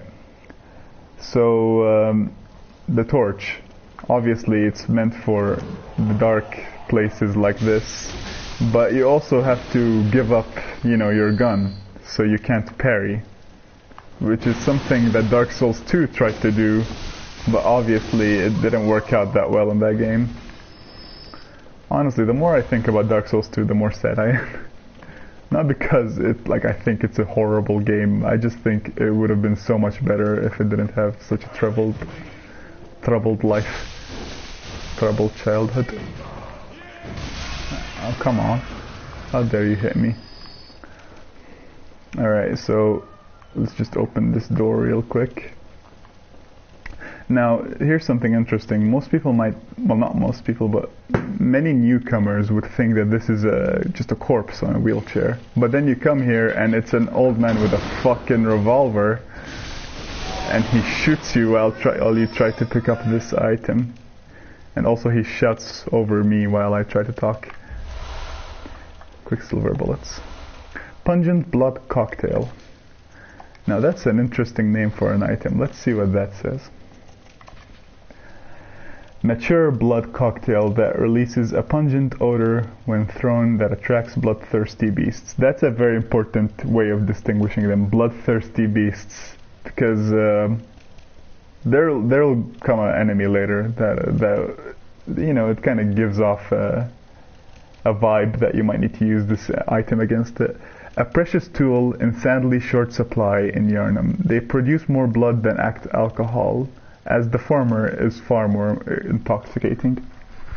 So this just kind of goes to show how obsessed the people of Yharnam are with blood. Like, to them, consuming blood is more intoxicating than alcohol. So blood is way more used than any other substance, which is kind of interesting because you also find it on just a dead Yharnamite. So obviously he was probably drinking it or something before he died. This note over here. When the hunt began, the Hailing Church left us, blocking the Great Bridge to Cathedral Ward as old Yharnam burned to the ground that moonlit night. So this is referencing events that occurred before the character woke up at the beginning of the game. The Healing Church left us, so they abandoned the people of Yharnam. This was probably written by someone living in Yharnam, maybe even that guy on the floor there. So they left us, blocking the Great Bridge to Cathedral Ward. The Great Bridge was the bridge that we were just on a second ago with the two beasts, and it's also where you fight the cleric beast. So obviously this note tells you that when you're gonna kill the cleric beast, it's pointless because the bridge from the Great Bridge to Cathedral Ward, that place is blocked. You can't go through there anymore.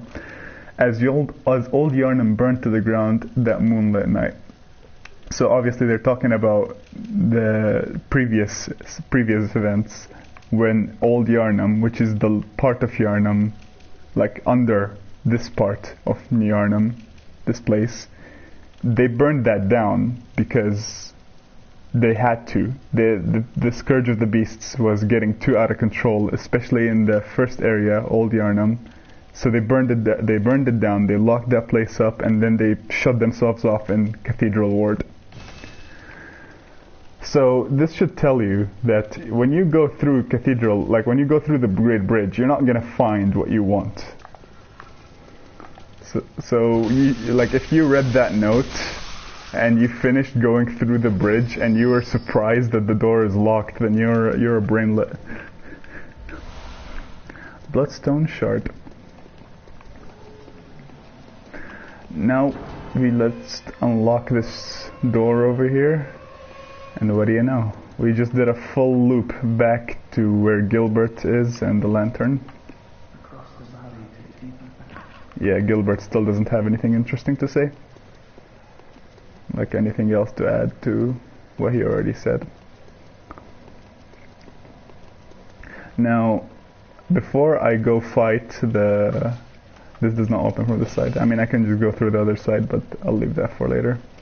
Before I fight the Cleric Beast, I just wanna get the... Gilbert, he knows nothing in the grand scheme of things. He is a very minor character, but I will check up on him, like, after every major event that happens in the game. You know, you kill bosses and, like, the game time period, I guess you can say, progresses. So this down there, that is where I had to take a minute to take a piss. No problem, man. You can take as many pisses in minutes as you want. So down there, that is where, like, you know, I was going killing the beasts, and then that door over there is where the rock troll was knocking on it constantly. And what do you know? More pebbles, 10 pebbles to be precise. And more Bloodstone shards. I wonder if I'll need them at any point of the game. So obviously over here, this is a hidden path that you wouldn't usually tell. Gilbert can give you the flamethrower. Yeah, but I don't find the flamethrower to be that useful. I mean, I was gonna get to that when we get to that, but how dare you, gaming? You just spoiled the part where Gilbert gives you the flamethrower. If Caddis was here, I would have told him to ban you for spoilers. Anyway, hidden path waits ahead, nothing but treasures here. Alright, so if you're very explorative, you would go through here and find the secret path. So you drop down here, and then like the only way back up is through this ladder if you want to go back. But you can also keep going, and what do you know? There's a whole area here, a area of sewers. Excuse me for my sins. Well, you have to repent, sinner. And Renth says, I don't know anything about churches. These enemies are usually very tough unless you know how to do parry visceral attacks.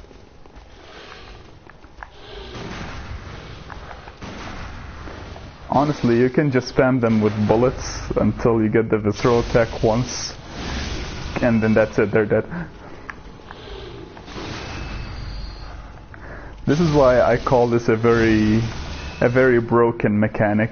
It's like if you took the mechanic of Sekiro, where you can posture, like you can break enemies' postures, but you only need to like deflect it once. And you can also be like 5 feet away.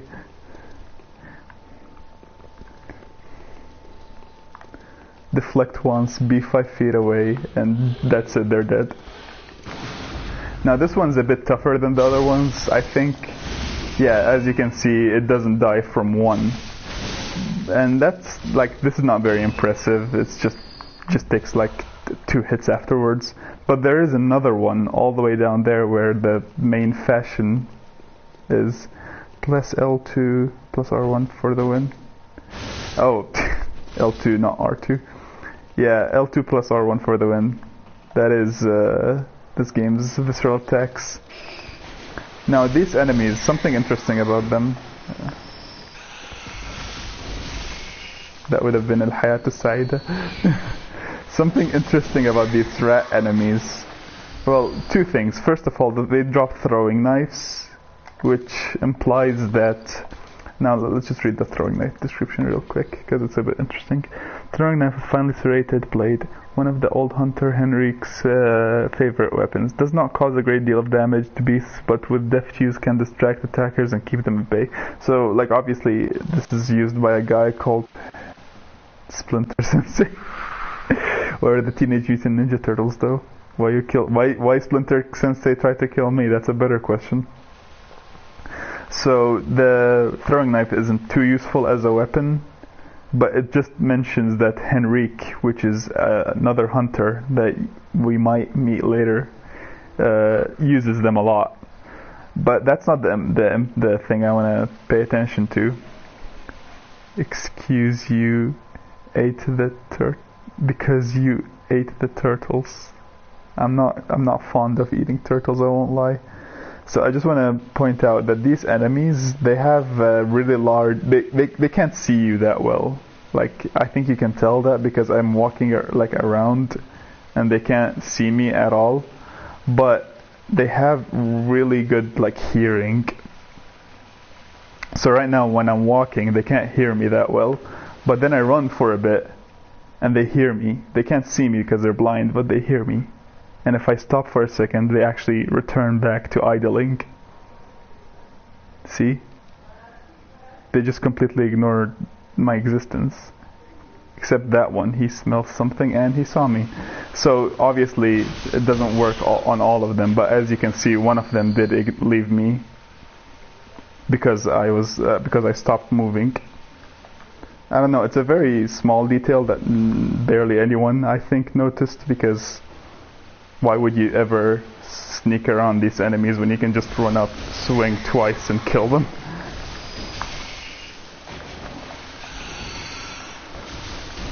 R.I.P. Master Splinter. So the fact that they have throwing knives on them, I guess it implies that the old hunter Henrik used throwing knives while like he was going through them and attacked them with throwing knives. At least that's just what I think. Alright. Now, I mentioned earlier there was this one enemy with more health, and here he is. He has more health and more damage. He still has the exact same moveset, but if you get hit from him once, it's a bit of a death sentence. As you see, one visceral strike did that much damage, so I'll need another one. As I told you, getting hit by him once, death sentence.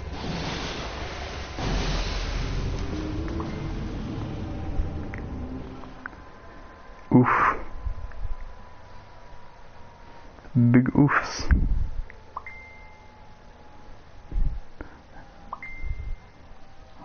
I really don't understand why the family group chat is like suddenly the busiest thing ever. That's the real Splinter Sensei, of course.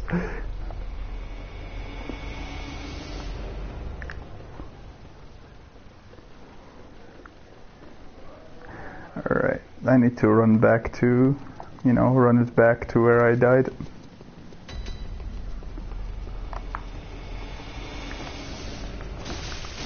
But luckily, I have an actually useful shortcut this time to use.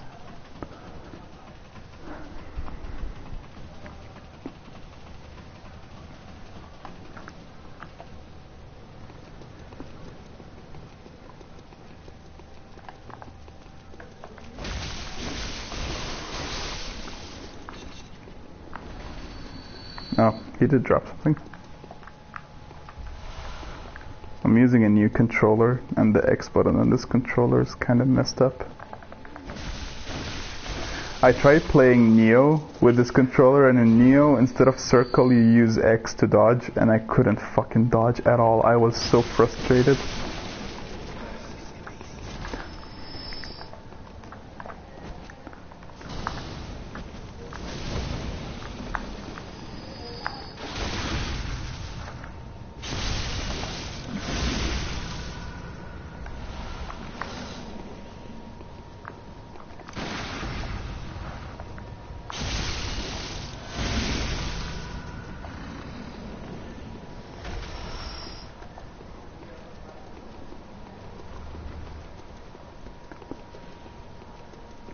Alright, let's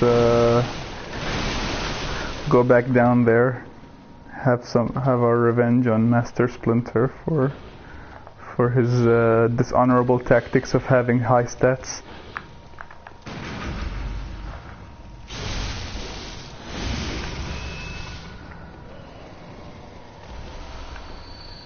I'm not gonna go down like the way I did earlier, because there is an item you can drop down and get, and like also, you know, it just makes it much faster.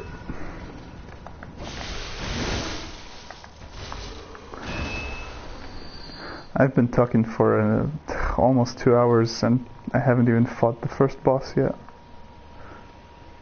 Alright. Yaroslav. I do not speak Ruski, to be honest. I wish I did.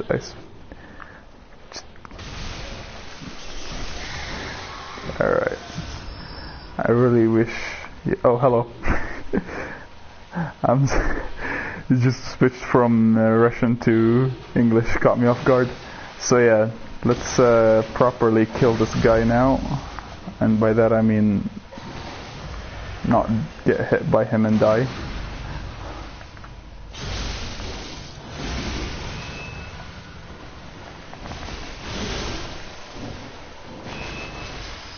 First game? No. This is... I'm just kind of streaming for a friend of mine, just going in depth on the game. I've platinumed this game. Wondrous item. Hunter hat, hunter garb, hunter gloves. You know, the peak of fashion.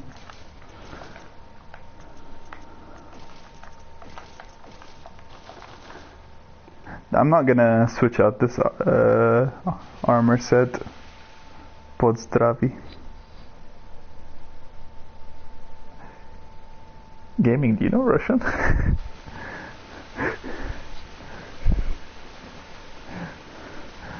Alright, so I'm not gonna switch this fashion around anytime. I won't be like switching out of this outfit anytime soon. Oh, a message. I ate my grandfather.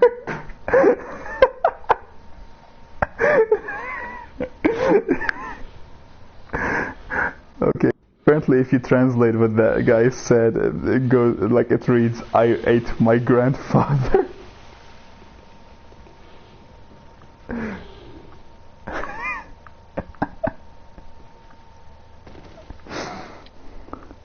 Who knows? Maybe he's a character from Bloodborne. Alright. Alright, now these crawling enemies, something interesting about them is that they get much easier to kill if your weapon has like long range. So you can just spam R1 on them with the extended Genichiro payback.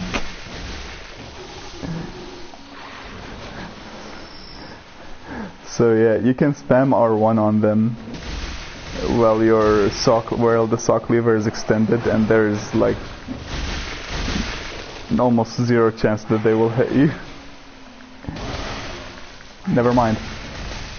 I spoke too soon. I have made a fool out of myself.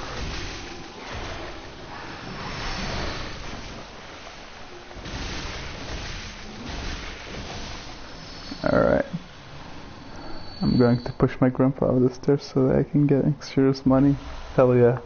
My dad...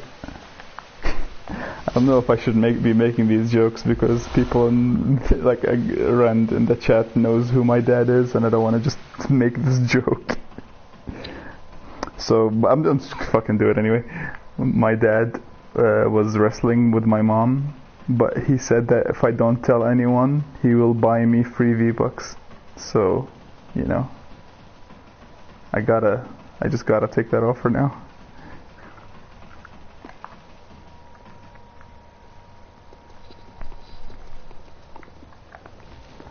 Hello, crows.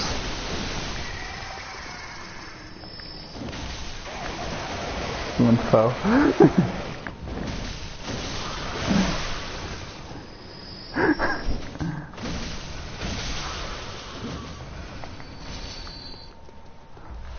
Madman's knowledge. Now please tell me. Yeah, see? These enemies, they drop pebbles. And they peck at your eyes. These enemies, they peck at your eyes. And they drop pebbles. And the pebbles look like eyes. So if you connect the dots. Now let's talk to these crazy people over here.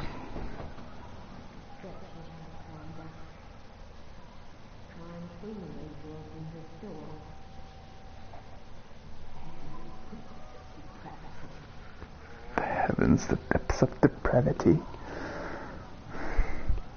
So yeah, they don't really think very highly of you. Now I just want to show you that there is a like it's possible to sneak around and stealth in this game. Only if the enemy is not facing you, you can walk up to them and they wouldn't know, and then you can just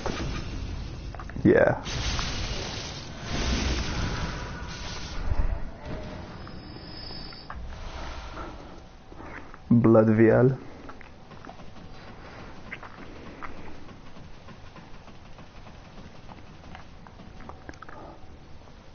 Now, let's just open up this door real quick, scare them. Of course, I'll just go up to him, say boo, and then he'll smash my face in with a rock.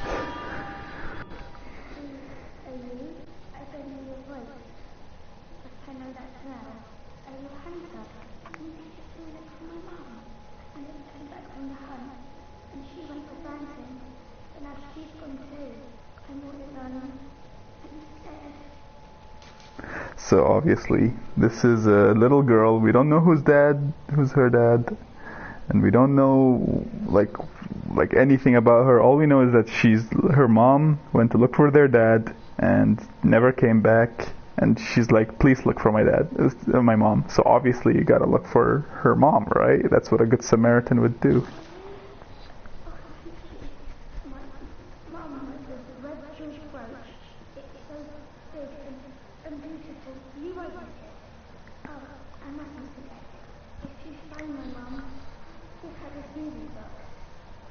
Baba German touches little girls. No, he only touches dolls.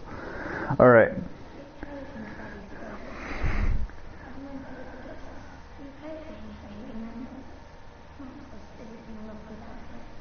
Alright, so I missed a few, the first part of the dialogue. She said, I don't know who you are, but I know that smell.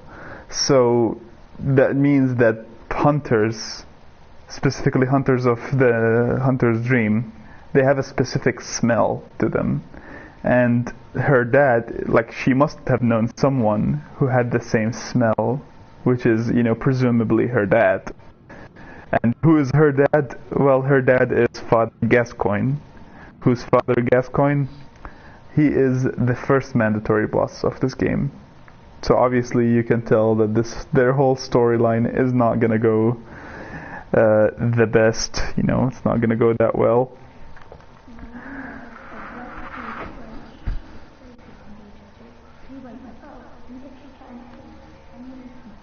Okay, so she tells you, give my mom the music box, and my mom wears a red jeweled brooch. The red jeweled brooch is actually a really important detail, because that's how you can tell which woman her mom is. And spoiler alert, you don't find her mom alive. You find the red jeweled brooch on a corpse. So, you can just tell that is her mom. She has been made into a corpse, also known as been killed. And she also said she gave us a music box. And the music box is important because it plays one of Daddy's favorite songs. A small music box received from a young Yarnum girl plays a song shared by her mother and father. Inside the lid is a small scrap of paper, perhaps an old message. Two names can be made out, however faintly: Viola and Gascoigne. Viola and Gascoigne, that's the name of the couple. Gascoigne is the guy, and Viola is the woman. Gascoigne is the main boss, the first boss of the game. The first mandatory boss. She has been made into a corpse, also known as killed in the show 2K20. What can I say? I am a famous quotesman. Famous quotesman. That's a very dumb way of saying it. Alright. So why is this tiny music box important? Well, I think we'll figure that. Guess coins. Hey, it's better than when I first read it. I read it as guess cogni. Because there's a G in the middle, and I was just like, oh, guess cogni.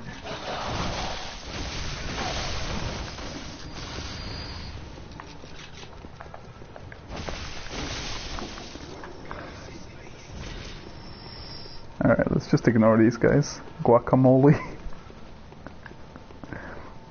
Alright, so enough blabbering about these quote-unquote deep subjects and whatever. We're here to fucking kill some beasts, nibba. We're here to kill people. This is enough with this feathery dialogue about life and the meaning of life and whatever. We're just here to kill people, man, nibba.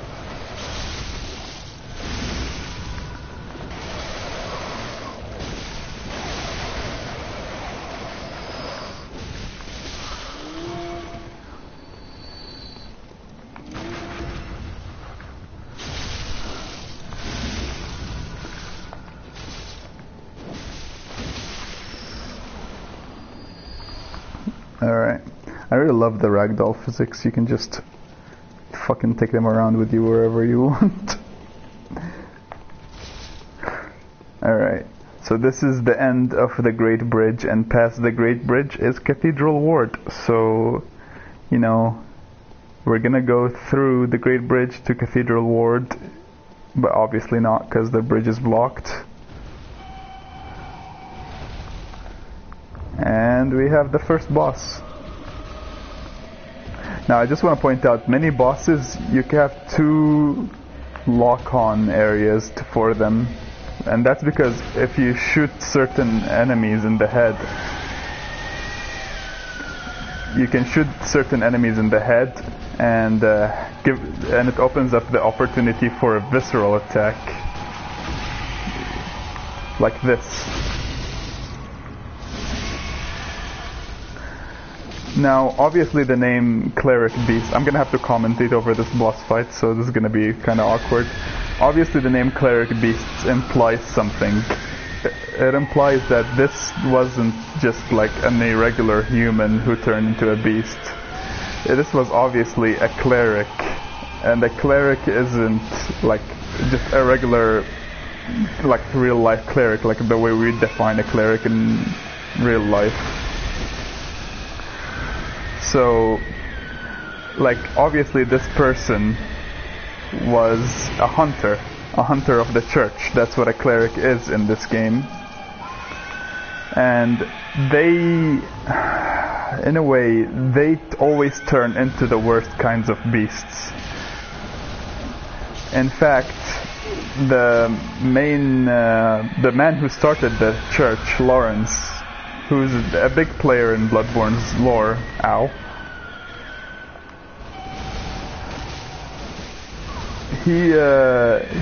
he turned into a beast, and they have his skull like in the center of their like grand cathedral. They have it as like one of the main attractions, I guess you can say. But enough about the lore. Let's talk about the boss fight itself. The boss fight itself is kind of easy. The attacks are very telegraphed, and the beast itself, like kind of fittingly, it just flails around most of the time. It has very obvious telegraphing, and there is such a thing as the golden rule in this game when fighting beast enemies, and that is to stick to their ass. When do we go into the Grand Cathedral? That is later, like basically seen in Damage. I mean, yeah, but also he does crawl on the ground. Can we see the skull? Yes.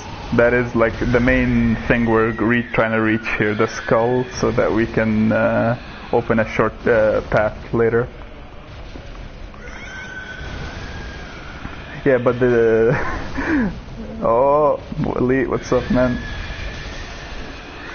I'm kinda going full nerd mode on this game.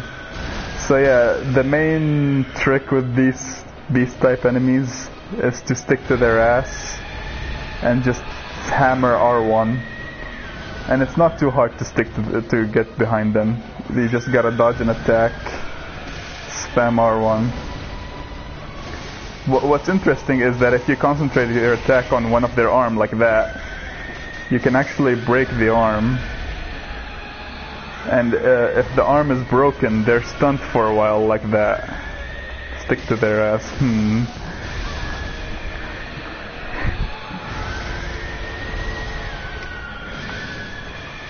And obviously, like all the other beast-type enemies, it's super weak to fire. Sounds odd if you put it in a sentence. Yeah. So overall, this fight is it's a good introduction to how you'll be fighting most beasts in the game. It's not too difficult. Shows you the basic mechanics, but really, like on repeat playthroughs, Prince's move is phenomenal, elegant, classy, never done before. Yes, no one's ever killed the cleric beast. I am the first. And then, as you can see, the door is blocked. This pathway is blocked. And what's that? This door, you can't even interact with it to open it. It's almost like this whole bridge was locked off, so we can't go through it. Amazing. So now that we've gone through all of that, I wanna like just show you something real quick. So we could have jumped down here and completely ignored that boss and gone through this path. And what's it called? If you go through that path, you can reach the actual mandatory first boss. Ooh, camera.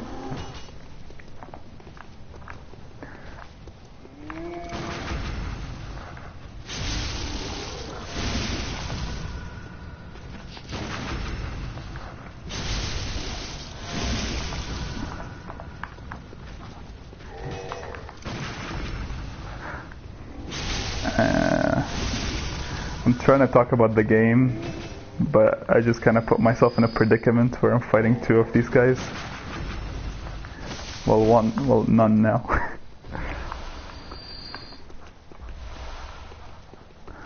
Alright. So, if we went down that path, we could have just, like, quickly gone through to Father Gascoigne from here and just killed him, and it would have been like literally no problem. We didn't need to fight the cleric beast or whatever. But even earlier, by the way, I just killed these dogs because you just gotta, right? They're kind of suffering in these cages. Use your newly acquired hunter vocabulary. Oh! I just realized who the fuck this is. Is this a documentary? Yes, it is actually a documentary. I am basically making this a documentary right now. I just realized this is Lana. Hello, Killy. How are you doing, man? My new... I mean, I just saw Killy Chides and I was like, yeah, that's a pretty average YouTube username.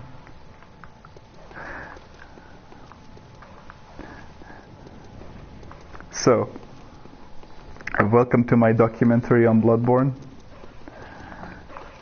This dog right here, he's shouting at the door.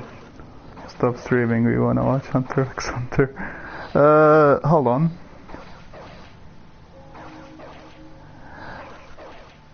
Alright. Well, I'm just gonna speed things up a bit. I'm gonna end the stream after I kill Father Gascoigne. And then I'll join you guys, which won't take too long, as long as I, can keep it concise. Better than XXX for scope 420 blazed. Face blaze it. That's my favorite username. Alright, so let's just kill this dog real quick. Alright.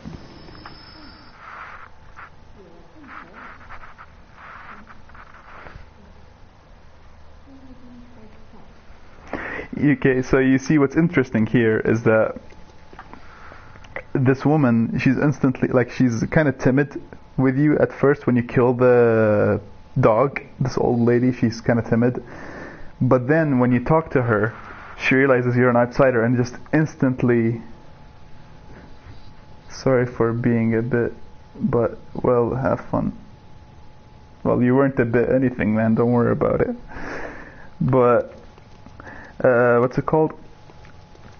This old lady, at first she's like just normal, timid, you know, nice old lady with you, but then when you talk to her, she realizes you're an outsider, and she just instantly turns up the asshole factor. Listen to her.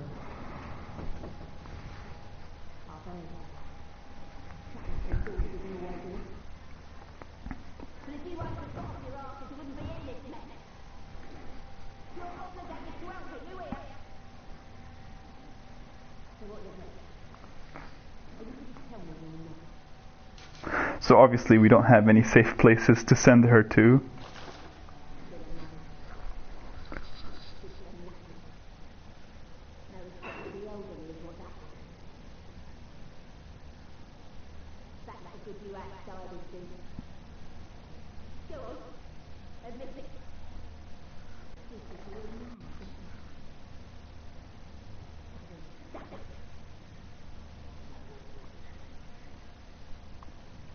Alright, so obviously she's not very trusting of outsiders, but she does ask us if we know of any safe places, and a woman needs to... her safe space. Yeah, I was about to say, this woman really needs, like, she wants a safe place to go to, because staying inside the house isn't exactly the safest option. So... later on, when we find a safe place, we can go to her and tell her about him. And there's mainly two safe places, only really two safe places I can tell her about, but she can die in either of them, so, you know, just pointing that out.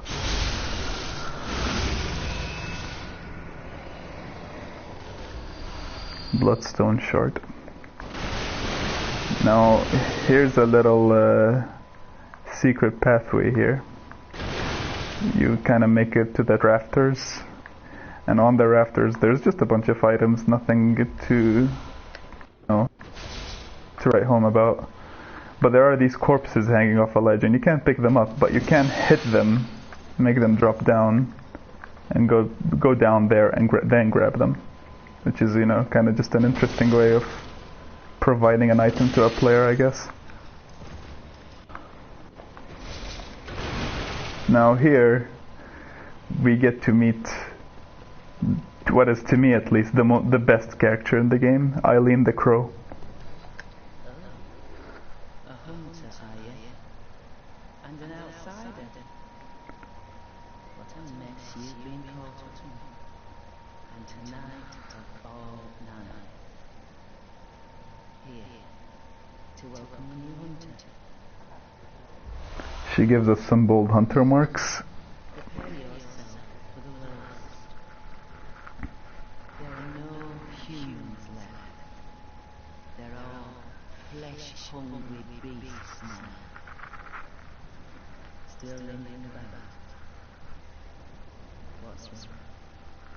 Our hunters unnerved by a few beasts. No matter. Fear in our hearts. A little different from the beasts themselves. Shake off cape. She just gave us a gesture. Now let me just do that one real quick. It's a little bit of a show-off move, I guess you can say, because she is like way more experienced than the player at this point.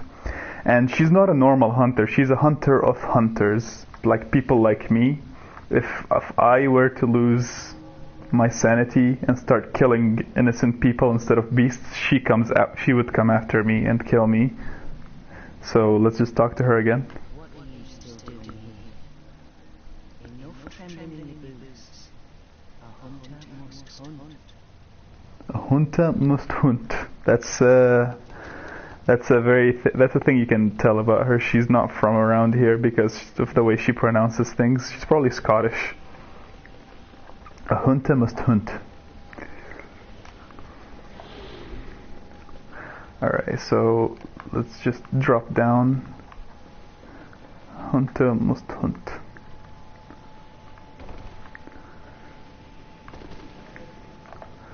Now, there's just a few more of these enemies around here. Just gonna make short work of them.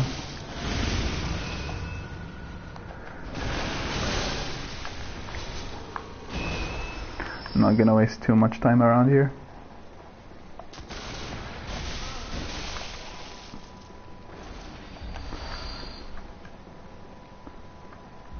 Especially with the very low quality of this stream.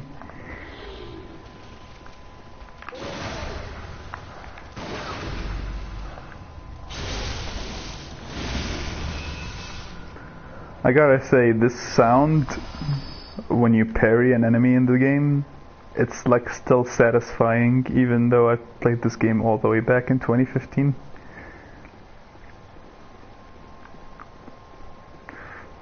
Alright, let's drop down here.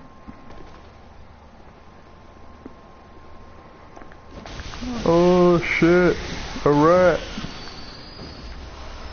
I don't remember how the meme goes. Look at that, another weapon. Just take a quick look at it.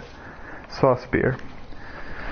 This effective at drawing the blood of beasts, transforms into a medium range spear. So these weapons, saw cleaver and saw spear, they're kind of like, how would I say?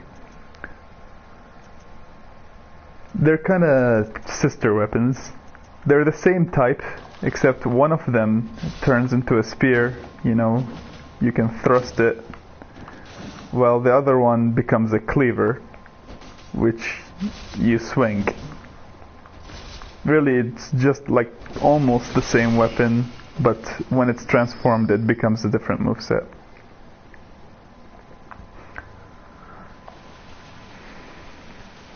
Alright, now I'm gonna stop wasting everyone's time. There isn't too much left to talk about. There's just a few more interesting enemies, and then the main boss of this area.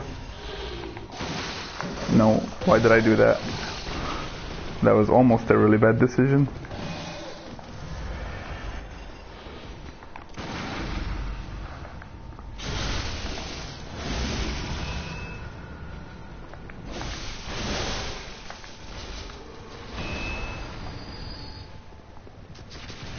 Ow. Fucking shot me in my face.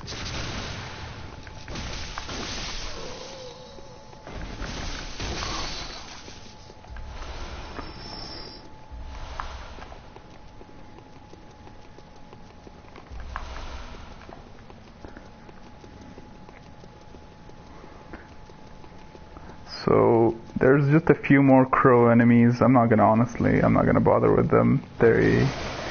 They're irrelevant, to be honest. They're irrelevant. Why did I jump down like that?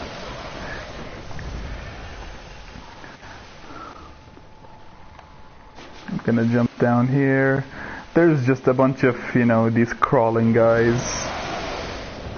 Some crow enemies. There honestly isn't much here to talk about, but here's one of the most cinematic things I've seen in a game that's like without a cutscene, without any tricks or anything. So you go through here and you can see a figure in the distance, and you walk in,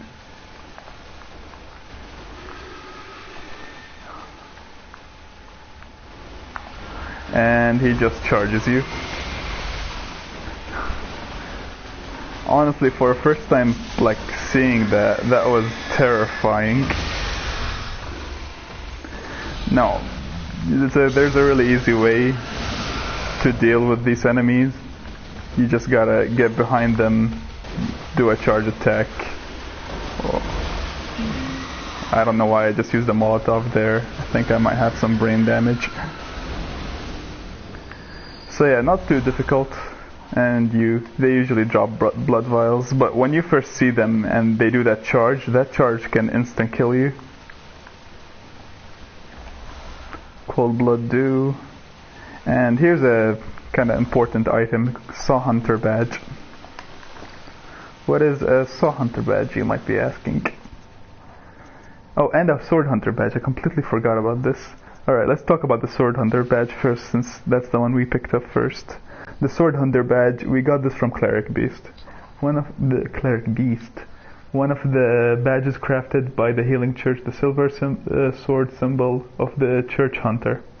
Ludwig was the first of many Church Hunters to come, many of whom were clerics, as clerics transformed in the most hideous beasts. So as like what I said about the cleric beasts, the clerics always turn into the most hideous beasts, and also Ludwig was the first hunter of the church, Ludwig is an important character for later, but right now he's not there's no big fuss about him at the moment.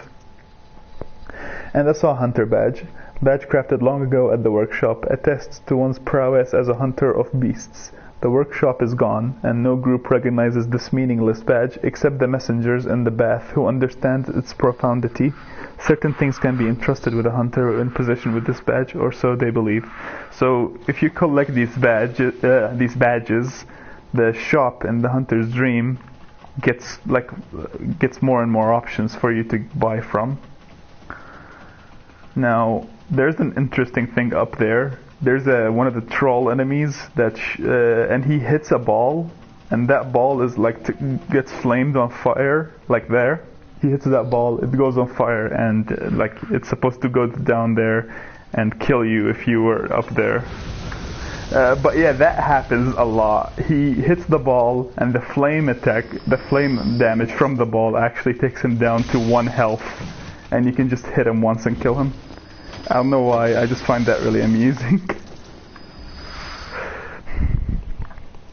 So obviously, if we took the ladder that was near the cave, we would have gotten hit by we could have gotten hit by the ball. We could have dodged it too, but obviously I didn't do that, so I'm safe. Now here's another sneaking opportunity. 2 enemies face away from you. You can hit them with that. Parry riposte. L2, R1, and win the game.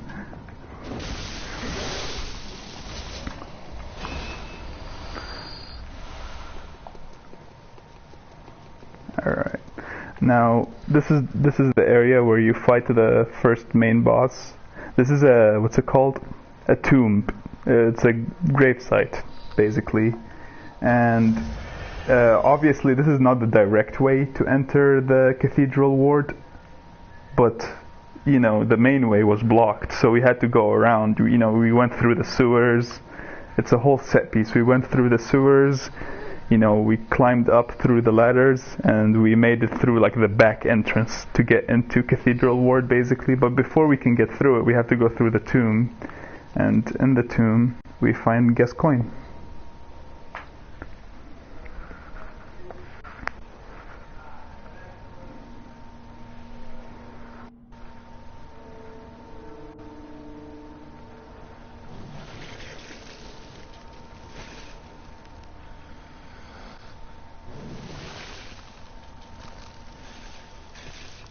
Paca guacamole incoming.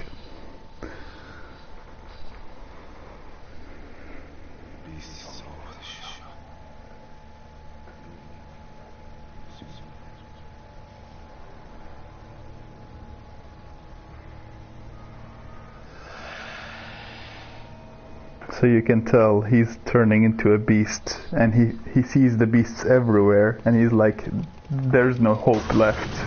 Everyone's gonna turn into a beast. Now, this boss fight teaches you something, which is dodging backwards is not always the best advice.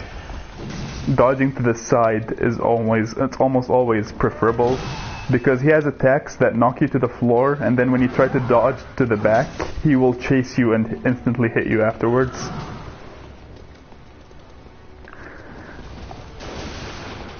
Obviously this is a hunter on hunter fight, so you can see he's using the hunter axe and the pistol, but what's weird about his pistol is that it actually shoots like the blunderbuss. And I just want to note, do you see my insight? the amount of insight I gathered has went up to 5. I gained 1 when I saw the cleric beast and 3 when I killed the cleric beast. So that's 4. And now I see him and I gain 1 more. And now it's at a total of 5. But what's interesting is what happens later in the fight. I'll just fight him now.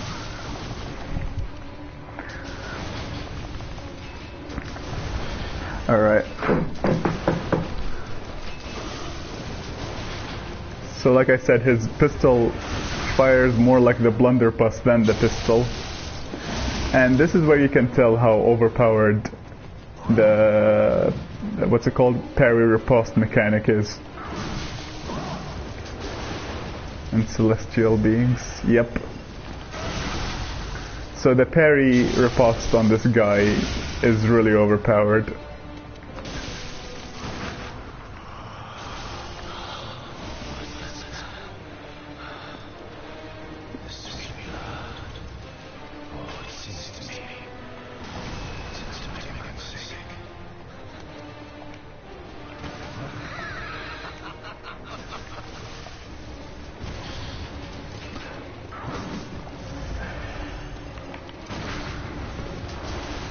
Alright, now as you can tell from his dialogue, he's kind of losing himself to the scourge of beasts, and he's turning into a beast himself as we fight.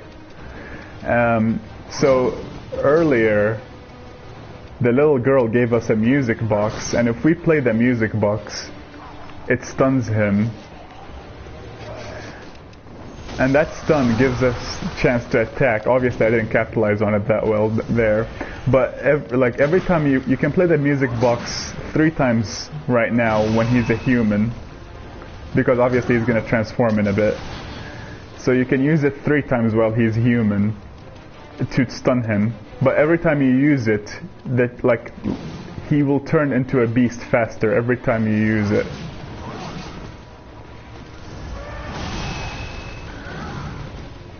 So obviously I'm not going to use it too often because I want him to turn into a beast later. And then when he turns into a beast, you can only use you can only use it once.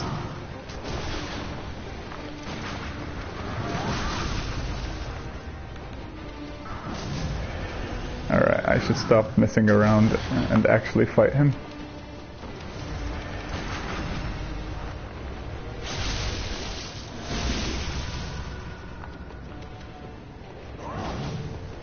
Oh, yep, he's turning into a beast. If you noticed, when he turned into a beast, I gained insight. And now he can destroy the tombstones.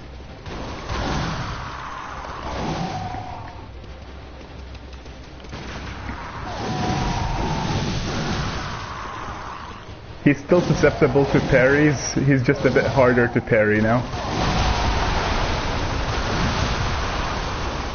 You see what I mean when if you're knocked to the floor and you dodge back, he will attack you? If you dodge back, he will does do that jumping attack over and over and attack you.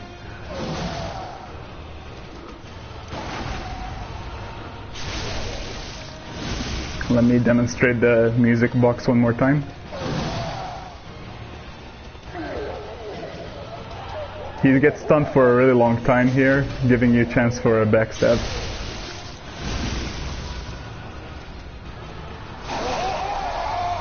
L2 spam for the win. And that was Father Gascoigne. Now, I'm just gonna play this music box a few times, just for the fun of it. Alright, so that was from between the Cleric Beast and Gascoigne, I much prefer Gascoigne. He really punishes you for playing the game the way you'd play super defensive. If you saw, I was playing super defensive, and every time I dodged back or something, he would chase after me, and he was super aggressive, which is not you're supposed to be aggressive too. But when I started playing more aggressive, I started, dodging to the side and attacking, and then I, parried him. That's when the game starts rewarding you with, more damage. So yeah, we're gonna go to Cathedral Ward in the next stream, because right now the stream is 2 hours 20 minutes long, and my throat is dead. I haven't had to do that much speaking in a long time. So thank you for watching, milady. Milady. Let me just do that again. And I'll catch you on the next stream, whenever the hell that is.